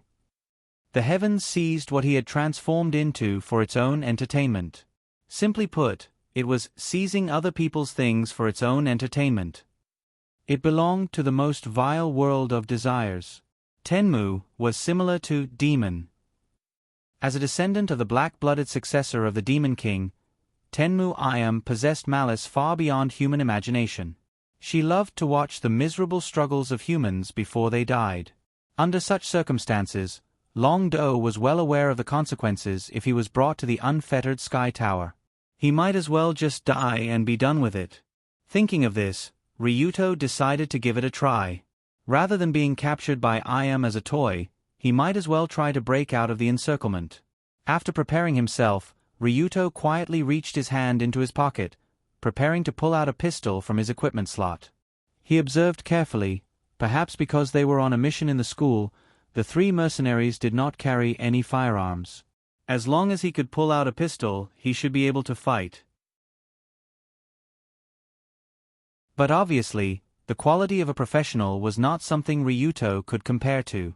Even though it was a slight movement, it did not escape the eyes of the three battle-hardened mercenaries. Almost in the blink of an eye, the mercenary closest to Ryuto made his move. With a speed that did not match his tall and burly physique, he sprinted towards Ryuto with a speed comparable to a 100m sprinter. He reached out his hand and pressed it against Ryuto's hand. So fast. Ryuto was shocked and quickly tried to retreat, but another pair of ghostly arms had already grabbed his arm and pinned it behind his back. The close combat skills of a mercenary were not flashy, but effective. Almost in the blink of an eye, Ryuto felt pain in his arms, as if a few of his joints were about to be broken.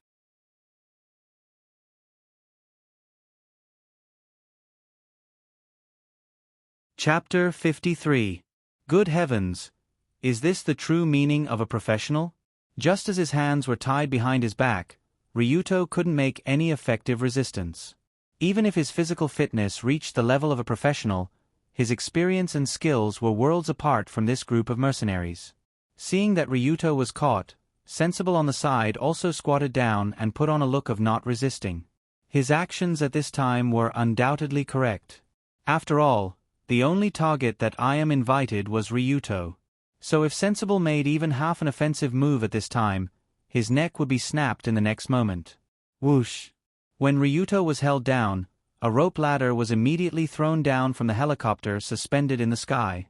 One of the mercenaries quickly tied Ryuto with a rope, carried him on his shoulder, and then climbed up the rope ladder. As for the other two mercenaries, they didn't even look at Ming Ji before they left. The meaning behind their actions was self-evident. Arrogance, absolute arrogance. Sensible was clearly a witness of this kidnapping, but the kidnappers didn't even bother to kill him. Because they didn't receive instructions to eliminate the witnesses, and in Ayam's view, there was no need to do so. Are you kidding me? I already sent a helicopter to the high school to kidnap people in broad daylight. Why would I care about a few witnesses? If you want to report to the police or the authorities, go ahead. It's meaningless anyway. After all, on this island, the Heavenly Eye Group was the uncrowned emperor. A mere police force was not even a dog in their eyes. There was no need to be afraid. Rumble, rumble, rumble.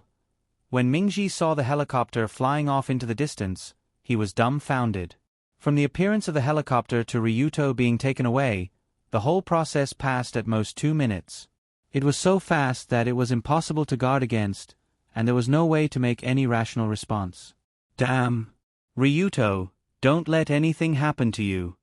After clenching his teeth, Sensible quickly ran in the direction of the school gate. He knew that calling the police was meaningless, so Sensible wouldn't do such a stupid thing. However, as a cyber detective on the internet, all he could do was use his own network technology to think of ways to provide some help to Longdo. In addition, he had to immediately contact the Rulon group and let them know that their young master was now in a desperate situation. Yes, in a desperate situation. Ryuto has always been in a desperate situation. Ryuto has always been in a desperate situation. In these short few days, he even got used to this feeling. However, probably because his courage level had dropped, when he was pulled onto the helicopter, Longdo couldn't help but feel agitated, and he couldn't think too carefully. So this is how the courage attribute is used. The moment he reacted, Ryuto immediately opened the system page and changed the title back to the original, Extreme Young Master. As his courage attribute once again rose to LV3 Courage, Professional Expert, the influence of the murderous atmosphere in the surroundings suddenly disappeared. Phew! Finally completely relaxed. The enhancement effect of courage could be said to be immediate. The narrow interior of the helicopter was as intimate as the toilet at home in the eyes of the dragon head. But even so, the current situation was not ordinary. There were a total of 4 mercenaries sitting in the internal cabin of the Augusta Westland AW-101. Including the pilot, there were a total of 5 people present. Although this group of people didn't say a word after boarding the plane, Longdo could feel the seriousness and vigilance in their hearts. Since they were arranged by Tenmu Iam to carry out the secret mission of kidnapping Ryuto, then these people should be Iam's direct subordinates, members of Combat Under the Heavens. In the game, Combat Under the Heavens was an elite army composed of 300 people. Almost all of the members came from the Middle East battlefield.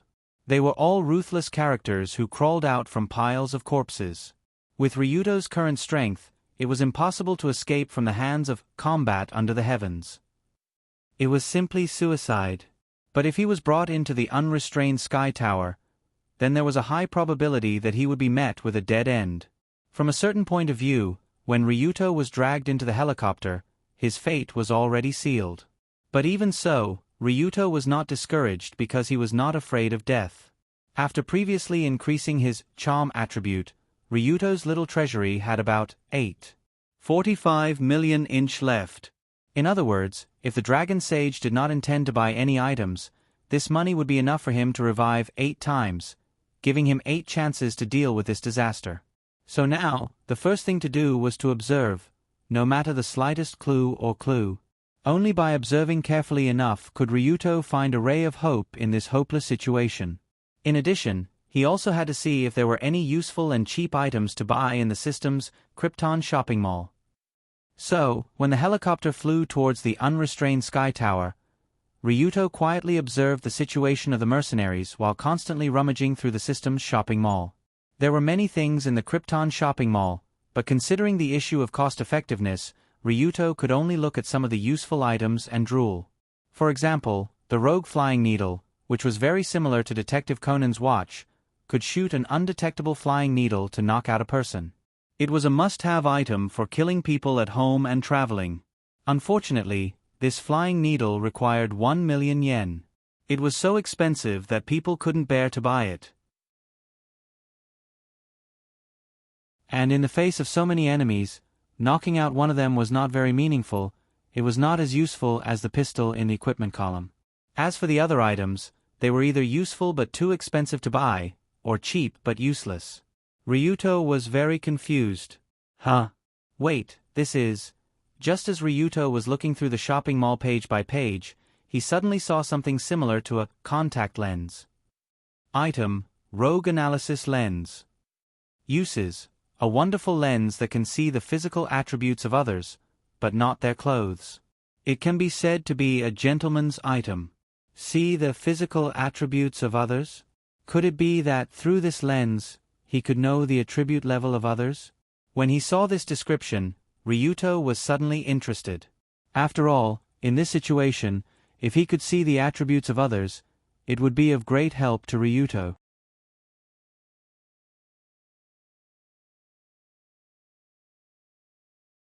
Chapter 54.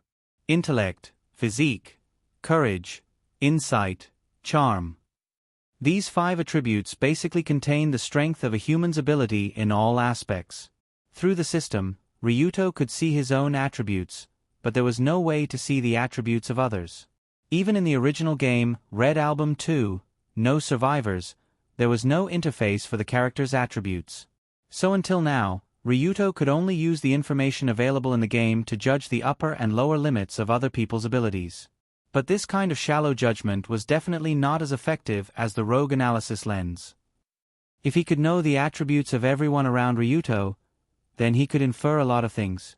For example, if a person wearing ordinary clothes walked towards him, but this guy's physique reached the level of a professional, then it was very likely that this person was an assassin who wanted to harm Ryuto. For example, if a seemingly honest person had extremely high intellect, then it was not difficult to determine that this person was actually a scheming person. For example, when dealing with a person with extremely high insight level, he had to pay attention to his words and actions to prevent him from seeing through his inner thoughts. In short, being able to see other people's attributes could provide considerable convenience in many aspects. It could allow Ryuto to make the correct judgment of a person in the fastest time. So this Rogue Analysis Lens was definitely a very useful tool, but the price was actually 1 million. It was quite shocking. But even so, Ryuto quickly clicked on the purchase and put this tool into his inventory. After all, in his opinion, this tool could be said to be extremely cost-effective. Even if he used his life to exchange for it, it was still quite worth it. The moment he clicked on the purchase, a small transparent glass piece appeared in Ryuto's eye. Perhaps it was because his hands were tied up, but this time, the system was very considerate and helped Long Do equip the items where they should be. Zing! The moment the Rogue Analysis Lens was put on his left eye, a familiar attribute list popped up beside the mercenary in front of Ryuto. Name: Andre Patu. Age: 38 attributes: Intelligence LV2, Constitution LV3, Courage LV3, Insight LV3, Charm LV1. This name. It sounded like a Russian name. As expected of an active mercenary, his overall attributes were really high. The mercenary that Ryuto was looking at, other than his charm being a bit pitiful, the other 4 attributes were very good. It could be said that he was a very good professional. He immediately turned to look at the other 3 players and found that they were from different countries, and their attributes were quite good. So that's how it is. This Hooligan's Analytical Mirror can see one's name, age, and 5 stats, but nothing else. Although there wasn't a lot of information, it was still quite useful. After all, everyone's true identity and true ability could not be hidden from the eyes of this Rogue Analysis Mirror. Who are you? Is there something wrong with your brain? Was his body strong? Was he brave enough? Was he observant? Was she charming? With just a glance, all the information was in Ryuto's eyes. It was like alien technology. Just as Ryuto was feeling excited about getting a new toy, the plane slowly began to descend. Rumble! Rumble! With a deep roar, the plane landed smoothly. Ryuto was also led out of the cabin by the mercenaries. After leaving the cabin, the first thing that came into view was a huge bay, and many towering buildings could be seen in the distance. Surrounded by the sea view of Tokyo could be seen in the distance. Such a scene could only be seen in the center of Tokyo Bay. That's right, the headquarters of the Heavenly Eye Group, the Heavenly Eye Tower, was built on the artificial island in the middle of Tokyo Bay.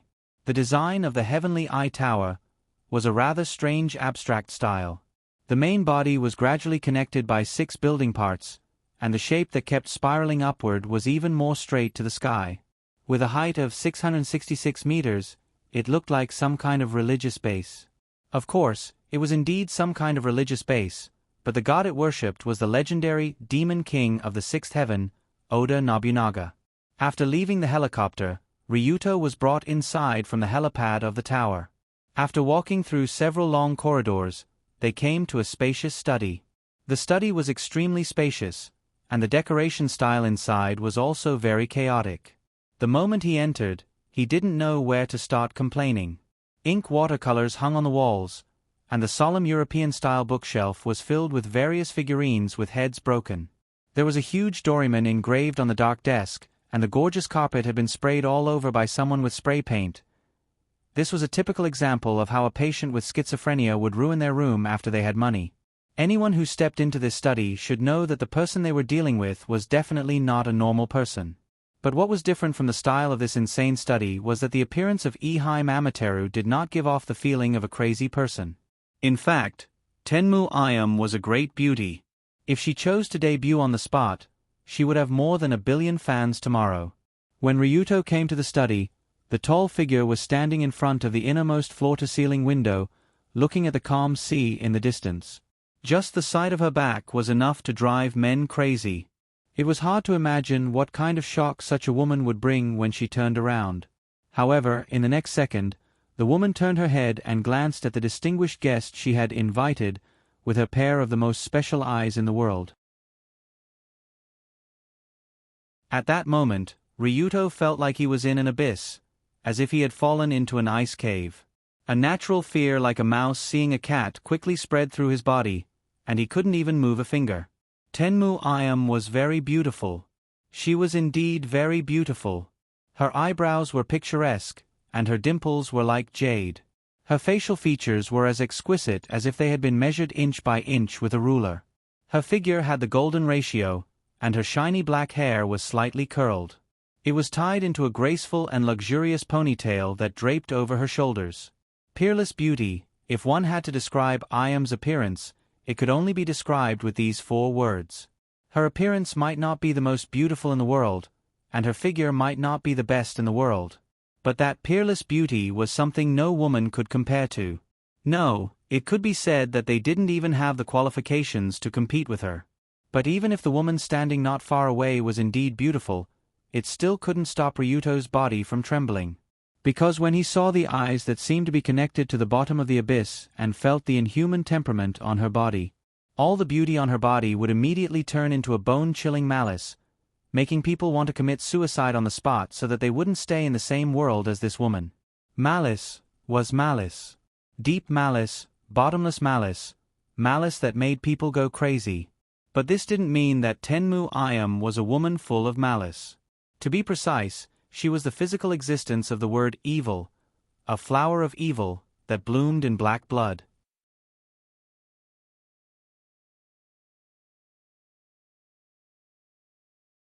Chapter 55. It could be said that the entire Red Album 2, No Survivors, was operated with Tenmu Ayam as the core. On the surface it was a love game, but in fact, it was a survival game. The goal was to not be killed by Ayam. Behind the evil, there must be Ayam, Sama's shadow.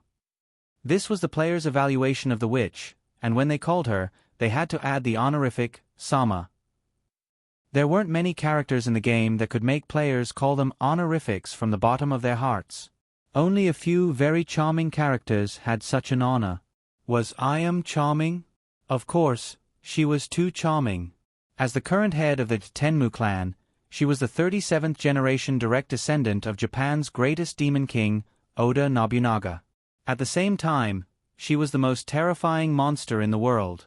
The origin of the monster Ayam had to be traced back to nearly 500 years ago during the Warring States period. During that period of war, a tyrant who called himself the Demon King of the Sixth Heaven dragged the entire Japan into the abyss of fear. The Demon King of the Sixth Heaven was the name of the Demon King in religious culture. Nobunaga, as a human, called himself a demon. This kind of situation was quite rare in history.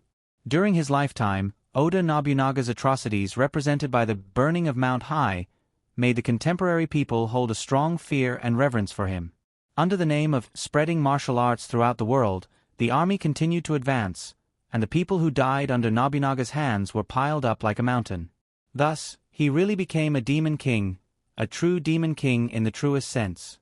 However, with a burst of shouts, "Advance, the enemy is at Honnouji," the rebel army raised the banner and surrounded the demon king in Honnouji.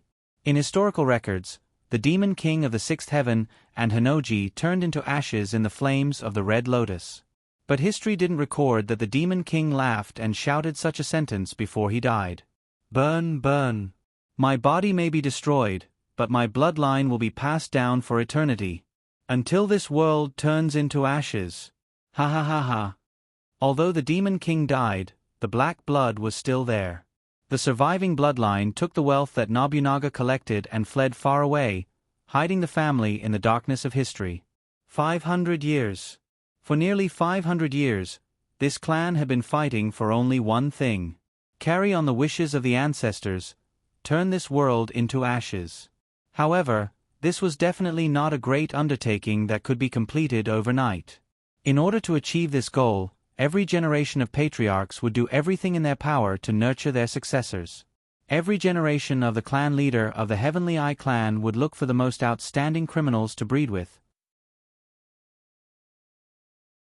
The vicious woman who poisoned hundreds of people to death, the serial killer who hid in the alleys, the bloody minister who planned the war. These were all the targets of the Heaven Eye clan.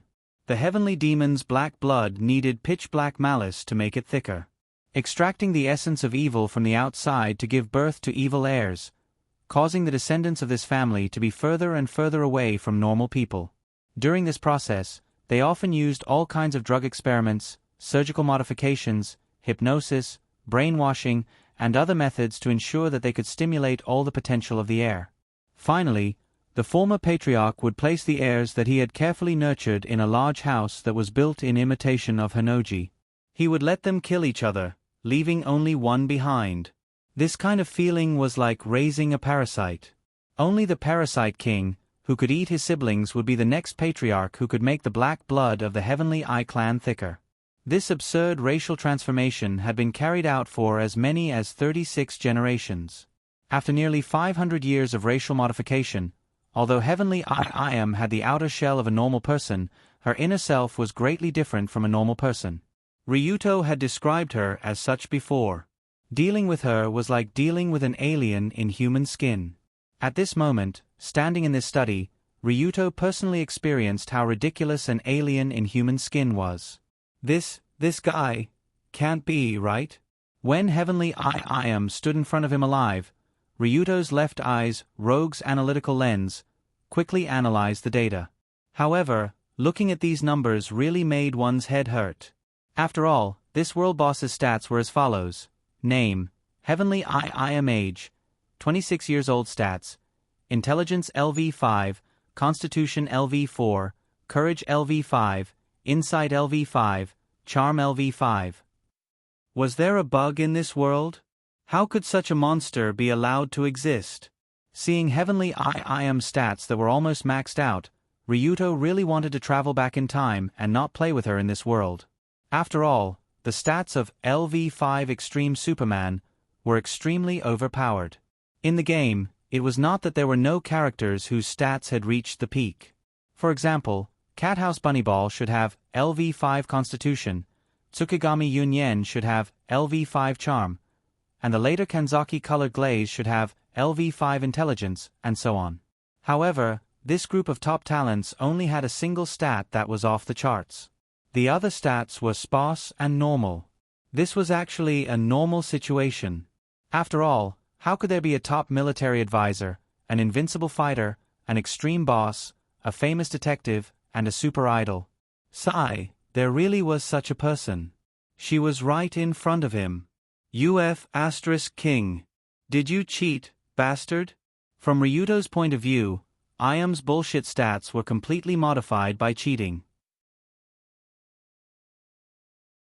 And to prevent others from saying that she cheated, she purposely didn't max out one of her stats in an attempt to cover up the fact that she cheated. Was that useful?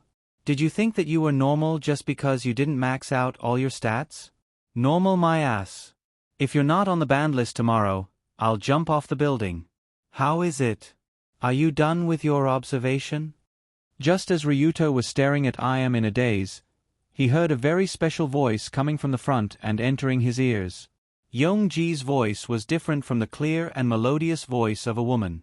Yongji's voice was very deep, making it unforgettable for the rest of one's life. At the same time, it carried a strange magnetism. When he heard her voice, Ryuto quickly came back to his senses and revealed an awkward smile. No, this woman has the insight of a level 5 extreme Superman. If she sees through me, I'll be done for. I'll just fool her for now.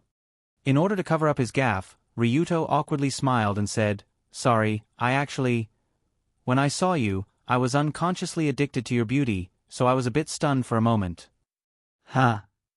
Instantly, Ryuto felt a chill down his spine.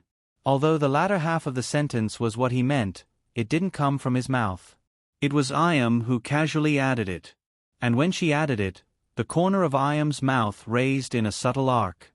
Her eyes also narrowed, giving people the feeling of a half smile.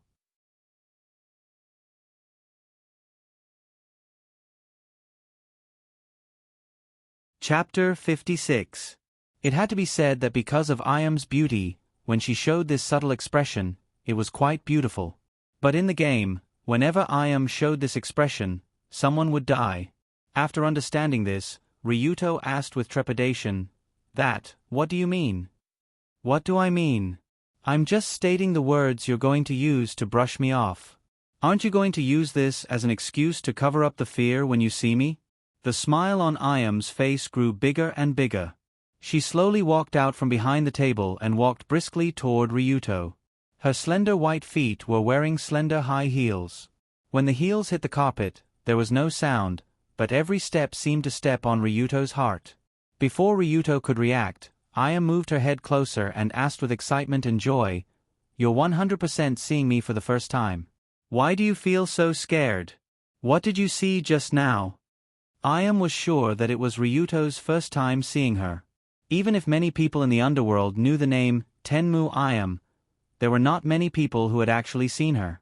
At the same time, because of Ayam's strict management, it was impossible for her photos to appear on the internet and the media.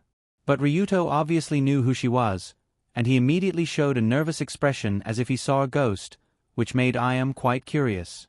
Thus, she walked towards Long Do, increasing the pressure she was exerting on him. For the first time, it was the first time Ryuto was so close to this woman. The two people's faces were almost close together. Ayam's perfect and flawless face was close in front of him. He could even smell her alluring aura of death as long as he breathed. However, the current situation caused Long Do to tremble uncontrollably. LV3 professional expert level of courage was enough for him to remain calm when he was kidnapped by a group of professional mercenaries. However, such psychological endurance was so fragile in front of Ayam. It was so fragile that it was like a cheap condom that could kill people at any time. Beep, beep, beep, beep. Your reply speed is too slow. We are now entering the punishment segment. Crack. Ryuto wanted to reply, but the moment he said, a crisp sound came from his left pinky. Ryuto looked down and saw that his little finger, which was originally straighter than a steel bar, had been bent at lightning speed, forming a 90-degree angle with his other 4 fingers. Intense pain. The intense pain of having his finger broken suddenly rushed to his brain, and Long Do almost couldn't help but shout out loud. But he didn't. Ryuto forced himself to endure the pain that was enough to make people faint with a little bit of backbone. He looked up at Ayam, who looked normal. Breaking the finger of a person she just met was as natural as breathing for Ayam. She didn't even look at Ryuto's hand. Then, the beauty smiled and said in a gentle tone, "From now on, you only have 5 seconds to answer each of my questions. If you exceed that time, I will break one of your fingers. Do you have any objections?" If you do, just say it. I'm very generous. Everything can be discussed. Ayam's eyes seemed to reveal such a message, as if she didn't intend to force others at all. And a stopwatch appeared in her hand, ready to press the timer at any time. After knowing that this woman would never joke, Ryuto immediately replied, "No. No objections." "Very good. First question, how did you know of my existence?" I know from being asked this question by Ayam. Ryuto's brain quickly worked. The time to think was only 5 seconds. If he exceeded that time, he would be tortured. Breaking his finger was not a joke. But how should he answer this question? Ryuto couldn't directly say that he was a transmigrator and that he knew her after playing Red Album 2, No Survivors. If he said that, it would be fine if Ayam didn't believe him. If she believed him, she would probably capture him on the spot and cut him up for research. But if he knew of her existence through other means, then what was this means? Shit, it's going to be 5 seconds. I have to answer quickly, otherwise. When he reacted, the stopwatch in Ayam's hand had reached 3 seconds. At the same time, the second snap came from Ryuto's left ring finger. This. Are you kidding me? Didn't we agree on 5 seconds? Ryuto bent down because of the intense pain. He took a deep breath and looked at Ayam, who quietly pressed the stopwatch. At this time, the stopwatch showed exactly 3 seconds. It wasn't even the agreed time. Then why did you break my finger? Under Long Do's silent gaze, Yongji giggled and said, I suddenly felt that 5 seconds was too long, so I changed it to 3 seconds. Don't you think it's a small change that's considerate? When Ayam let out a happy laugh, Ryuto realized that he was wrong. Originally, Ryuto always thought that Ayam was a reckless lunatic, just like in the game. But in reality, the Ayam in the real world was 1,000,000 times crazier than in the game. She was a universe-level lunatic. Under the stimulation of the intense pain, Ryuto took a few steps back and said as calmly as possible, You don't care how I found out about your existence. You just want to torture me, right? You actually found out. What a smart kid. Clap, clap. Like a mother who saw her child grow up, Ayam smiled and clapped her hands. Her action was very cute. The smile on her face was as kind as the reincarnation of the Holy Mother, but the chaos in her eyes increased. Damn it. Staying with her was like staying with a menopausal psychopathic gorilla with bipolar disorder. If this continues, I will be played to death by her. There's no other way, I can only fight to the death. In this situation, you will die no matter what, so you can only fight to the death. Do you want to take out some kind of weapon from somewhere to deal with me, because you can't win with just your bare hands? Good luck, I'm looking forward to it. As if she saw through Ryuto's inner thoughts, Ayam once again expressed his thoughts with words. She even had a hopeful expression on her face. Are you kidding me, this guy? Bastard. Although Ayam saw through his thoughts again, Ryuto could only take out the pistol hidden in the system inventory and point the black muzzle at the woman.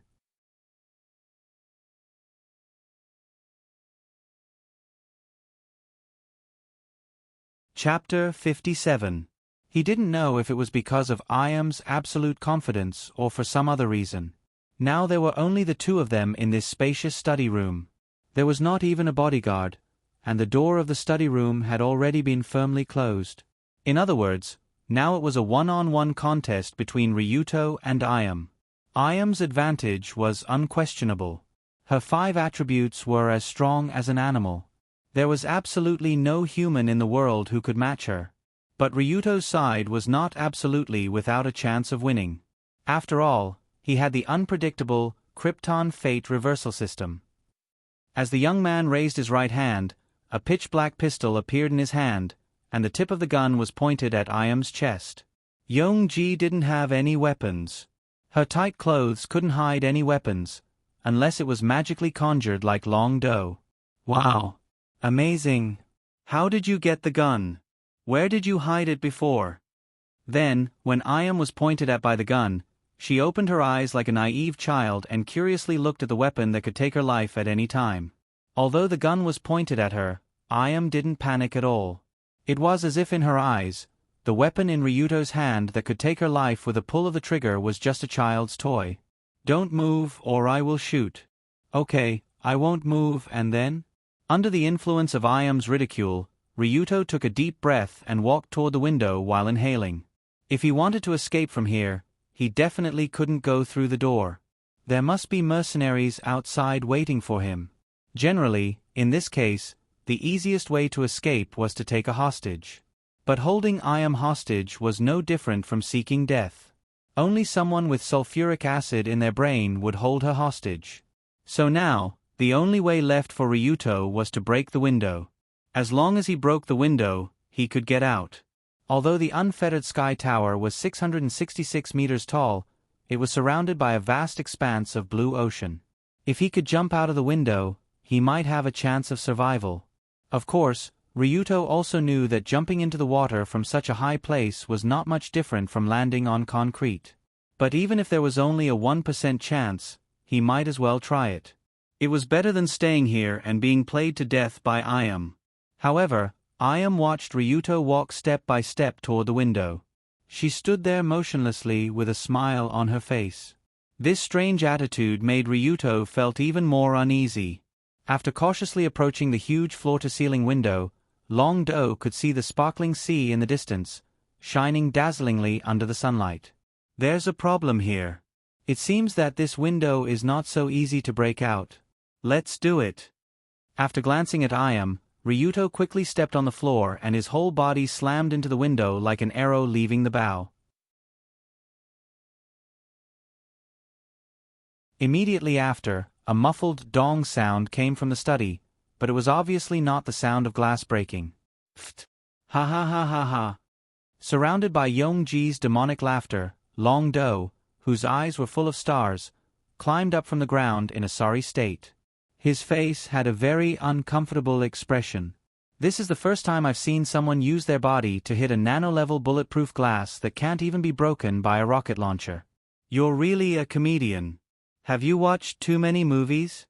Seeing Ryuto's comical figure bending down and gasping for air, Ayam mercilessly laughed at his stupid actions. Ryuto said without raising his head, I can't help it. Who would have thought that your window is... Bang! But just as Ryuto was halfway through his words, 3 sparks suddenly burst out from the bolt of the pistol in his hand. The firing pin quickly hit the bullet and detonated the gunpowder. 3 copper bullets shot out from the muzzle with an explosive wave and shot toward Tenmu Ayam's body. These 3 shots could be said to have been fired very suddenly. At this time, Ryuto bent down and leaned forward, covering his hand, so from Ayam's angle, she couldn't see the shooting at all. And the most important thing was that Ayam was laughing at Ryuto's ugly state just now. When people laugh at others, they generally don't have a brain. Even if Tenmu Ayam was an alien creature in human skin, she would probably follow this rule. Hit, hit, you must hit. The moment he pulled the trigger, Long Do prayed in his heart that this shot would hit its target. Judging from Ayam's attitude when he approached the window, Ryuto knew that there was a high probability that he wouldn't be able to break out of the window. So he quickly changed his strategy and prepared to use this stupid behavior as a cover to feed Ayam a few bullets. Under normal circumstances, it was impossible to hit Ayam with such a small pistol. After all, this guy was a monster with extremely strong physical fitness and god-level insight. Dodging a few bullets was just child's play. If he wanted to hit her, he had to catch her off guard. Even if her physical fitness was strong, as long as a bullet hit her, she would definitely. The next second, Ryuto quickly raised his head and wanted to see where his bullet hit Ayam. But the truly terrifying thing happened. Under Ryuto's dumbfounded gaze, the woman still stood in the same place without moving. The smile on her face became even brighter and there was no sign of being hit by the bullet. How is this possible? Although I aimed at her feet, it's impossible for 3 consecutive shots to not hit the same spot. Seeing Ryuto's incredulous expression, Ayam smiled and pointed at the carpet under her feet. Carpet? Why is she pointing? Hiss. No way. Ryuto looked at where the finger was pointing. He saw that in front of the carpet under the high heels, 3 shiny bullets actually fell to the ground. No, they didn't fall, they were absorbed. The heads of the 3 copper bullets seemed to be attracted by some kind of force as they were tightly stuck to the ground, and the tails even tilted up a little. Sorry, there is a special bullet absorption device on the floor of this room. Bullets made of copper, lead, steel, and other materials will be absorbed when they are shot out more than 1 meter. After explaining the strange situation, Ayam smiled and clapped her hands again. Gotcha! Gotcha! The next moment, hundreds of guns suddenly appeared from the ceiling of the study room. All kinds of muzzles of different shapes were all pointed at Ryuto's surroundings. And if you really want to threaten people, how can a small pistol be enough? You have to at least go this far, right? Yongji controlled hundreds of guns and pointed them at Long Do. She winked at him in a friendly manner, as if to tell Long Do to continue with his performance. She wanted to see what other tricks he had up his sleeve.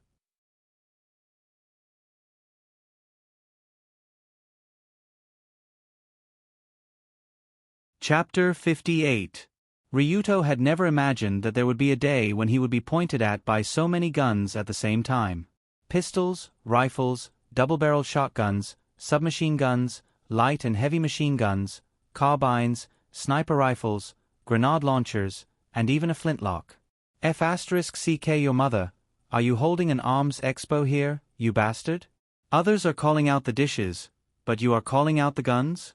At this very moment, the hundreds of guns pointed at Ryuto were all different. Many of them were even ancient models that were already in museums. From ancient times to modern times, there were even futuristic sci-fi weapons. These were the guns that Tenmu Ayam used to threaten others. They were also the products of evil that represented the entire evil history of mankind. The Tenmu group was a merchant of death that sold weapons. Weapons were specialized tools for killing, and also a symbol of the evil intentions of mankind. Naturally, Ayam was very familiar with the evil intentions of mankind. She was very fond of them.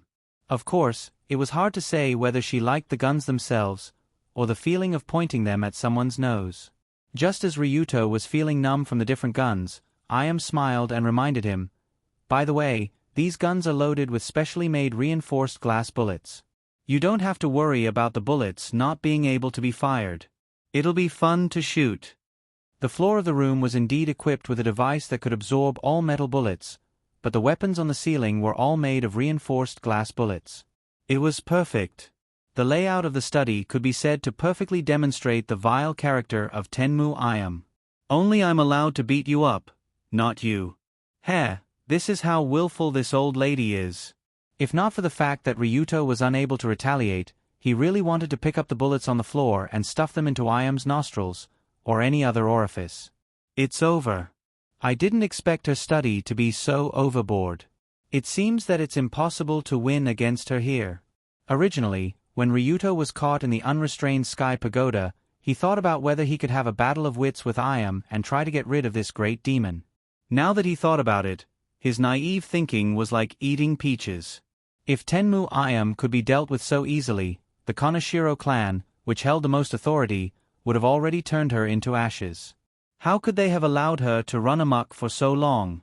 Therefore, no matter what, Ryuto was doomed today. Both he and Ayam knew this very well. "All right, Hoo. How should I play with you next? But I'm not a demon. If you're willing to kneel down and kowtow to me, I might spare your life." Seeing Ryuto slowly lowering his head, Ayam became even more excited. She started to pant. What she loved the most was the expression of despair that humans would naturally reveal when faced with a hopeless situation. Especially when she saw those unlucky bastards kneeling on the ground and kowtowing with snot and tears. Every time she saw them, she was so excited that she almost spat out water. Everyone knew that Ryuto was doomed today, so he would definitely kneel on the ground and kowtow like everyone else, trying to beg for a chance to live. However, when Ryuto raised his head, what appeared in Ayam's eyes was not a face filled with despair. Although his face was filled with unwillingness and anger, there was not a trace of fear, let alone despair. At this time, Ryuto's fear had decreased to the lowest point, because he had thought through many things. The next moment, he shook his head and said in a tone that sounded like he was talking to trash, Tenmu I am, I've seen many scum, and bastards, but among this group of unrecyclable trash, you are without a doubt the one who deserves to die the most. WH. What? This kid is scolding me? After being scolded like this, Ayam was stunned. It wasn't as if she hadn't seen people who gave up when they were forced to the brink of death. In the end, they died because they were addicted to talking. It wasn't as if she hadn't seen people before. But Ryuto obviously didn't look like he gave up. Instead, he seemed to have made up his mind, and he was more confident than before. And then, this strange change made Ayam couldn't help but retract the smile on her face, and even showed a faintly unhappy expression. Then I swear here, if I don't throw you into the Tokyo Bay to feed the fish, I, Ryuto Kiryu, will write the 4 words upside down. Oh, okay. Fighting Dragon Shang Tong. Bang. With a loud bang, a specially strengthened glass bullet hit Ryuto's left knee. The strong impact made his left knee explode on the spot, and blood spilled all over the ground. He could barely hold the pistol and fell to the ground. When she saw Ryuto's painful expression, Ayam sneered, "So, Mr. Fighting Dragon Shang Tong, how do you plan to throw me into the Tokyo Bay to feed the fish in this situation? I'm really curious, and I want to see it." Is it? Ha ha ha. You will see it, in the not-too-distant future. The severe pain hit Ryuto's nerves, and there was no hope of victory in this dangerous situation. But in this case, Ryuto Kiryu laughed. His laughter showed a sense of heroism, and there was a sense of heroism that said, "I'm not afraid of death, I'm going to keep my innocence in the world." Crazy. Is this guy crazy? For the first time in her life, Ayam seemed to see a madman who was crazier than herself. Under her puzzled gaze, Ryuto slowly raised the gun. Although it couldn't be compared with the hundreds of guns that extended from the ceiling, this small pistol was also a weapon that could kill. However, Ayam sighed helplessly and smiled. "Is there something wrong with your brain? Didn't I say that this thing can't even touch me?" "It can't touch you, but it can touch me. Ha ha ha ha ha." Before Ayam could react, Ryuto didn't hesitate to laugh, put the gun against his temple, and pulled the trigger. To be honest, this move was really beyond Ayam's expectation. "What's going on? You said you would throw me into the Tokyo Bay to feed the fish, and you took out a gun to commit suicide? This is not right? How can you say one thing and do another?" Just when Ryuto finally fell to the ground with a hole in his head, the expression on Ayam's face was unprecedentedly confused. From Ryuto's expression and attitude just now, he was not the kind of person who would give up survival, let alone commit suicide. But did he really give up? In Ayam's world, yes, but in Ryuto's world, this was not the case. Tenmu Etsuheim. Just you wait, we will meet again, but it won't be under this kind of situation. Before his consciousness finally disappeared, Ryuto took a deep look at the beautiful face, as if he wanted to engrave this face into the depths of his soul. Detected that the host is on the verge of death, initiating emergency rescue plan by spending 1 million to erase the fact of death. Beep beep beep beep. Erase successful. In the next moment, the surroundings of the dragon battle underwent a drastic change.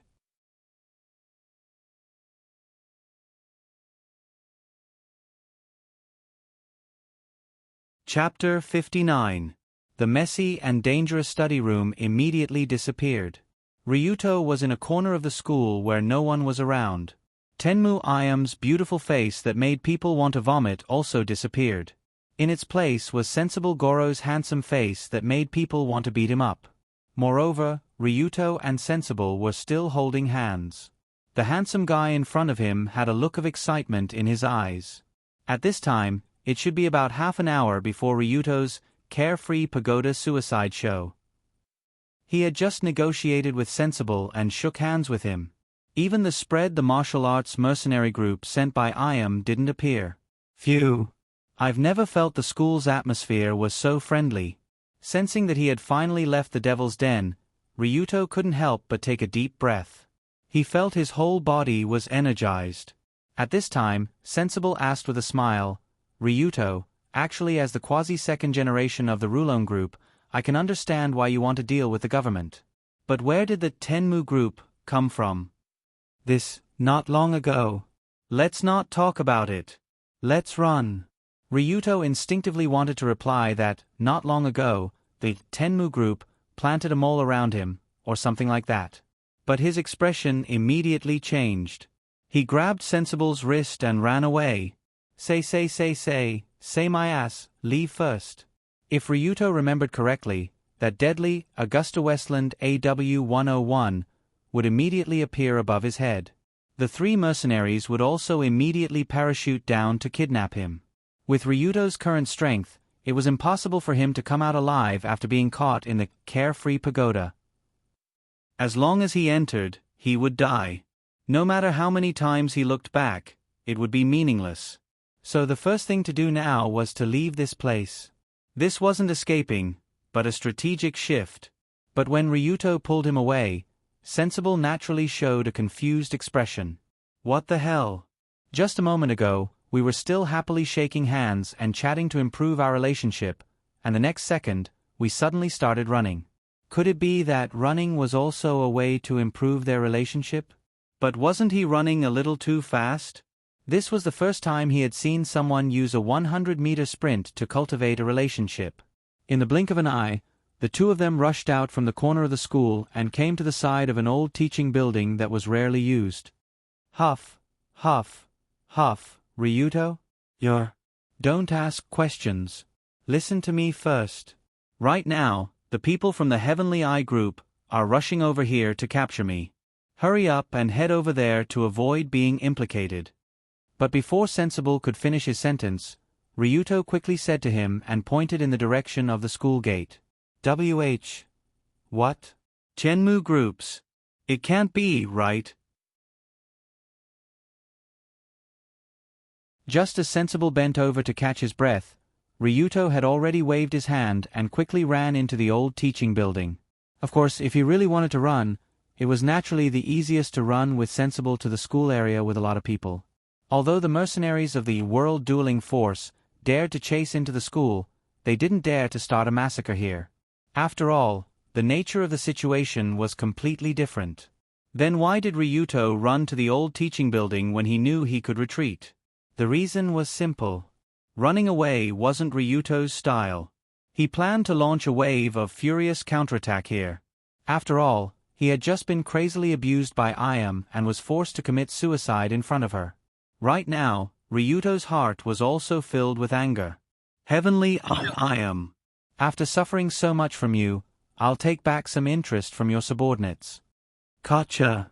Ryuto, who was hiding in the corner of the old teaching building, took out his handgun from his equipment slot and pulled the safety. There were 3 enemies. Although they were all experienced mercenaries, they didn't have firearms. The most important thing was that the goal of the World Dueling Force mercenaries was to capture Ryuto alive, not kill Ryuto. In this case, the initiative was in Ryuto's hands. After all, if I can beat you to death, why don't you try beating me to death? In addition, this was Ryuto's school. He was more familiar with the place than outsiders. This was a huge advantage. After careful calculation, it was equivalent to having the right time, location, and people on his side. He also had a gun in his hand. There was no reason for him to not dare to fight with the 3 mercenaries. At the same time, the 3 mercenaries had already jumped off the plane and were quickly following the tracks he left behind. The target is aware. He is hiding in the old teaching building at 11 o'clock. Immediately begin to isolate the scene. After glancing at the old teaching building Ryuto was hiding in, the leading Russian mercenary, Andrei, spoke into the walkie-talkie hanging in his ear. The next moment, several men dressed in school janitorial uniforms immediately appeared and hung signs saying, "Emergency renovation," at the 4 entrances of the old teaching building. Moreover, they quickly used fences to block all the roads leading to the old teaching building to prevent students from entering the war zone. It was obvious that they were the janitors. This time, the old teaching building where Long Do was located could be said to have become a cage, an incomparably huge cage. But when the 3 mercenaries quickly went up the stairs, they didn't realize who the cage was set up for. However, just when the 3 wolves returned from the Middle East were hunting in a group, the husky, who was supposed to be the prey, was preparing to kill them. On the rooftop of the old teaching building, a beautiful girl wearing the uniform of the first high school was sitting on the 1-meter-tall railing, concentrating on the book in her hand. To be honest, this kind of action more or less. Tired of living? Although the old teaching building wasn't very tall, it was at least 6 stories high. The girl actually sat on the railing, and behind her was a 10-meter drop. If she leaned back, she would fall into the abyss. But the girl didn't care. She had a calm expression on her face as if she was sitting on the stairs, reading a thick book with great interest on the railing that was only 1 step away from death. A light breeze blew on the girl's cheeks and blew up the brown hair on her forehead. Even if one were to judge her with the most picky eyes, this girl named Yun Yen in the moon vision was still a beauty, the kind that couldn't be picked out at all. She was delicate and sweet, more beautiful than peach blossoms. At first glance, she was a 9 out of 10 beauty, but she wasn't that otherworldly. But with a second and third glance, she became more and more beautiful. There was a unique sense of beauty that seemed to be able to penetrate into the soul of others. Apart from her moving appearance and her perfect figure that made her look too tall, short, fat, and thin, the most impressive thing about her was none other than Yun Yan's gentle, generous, and absolutely dignified words and actions. You're tuning in to the Narrate and Escape YouTube channel. Don't forget to subscribe and join us on this journey to catch the most captivating stories.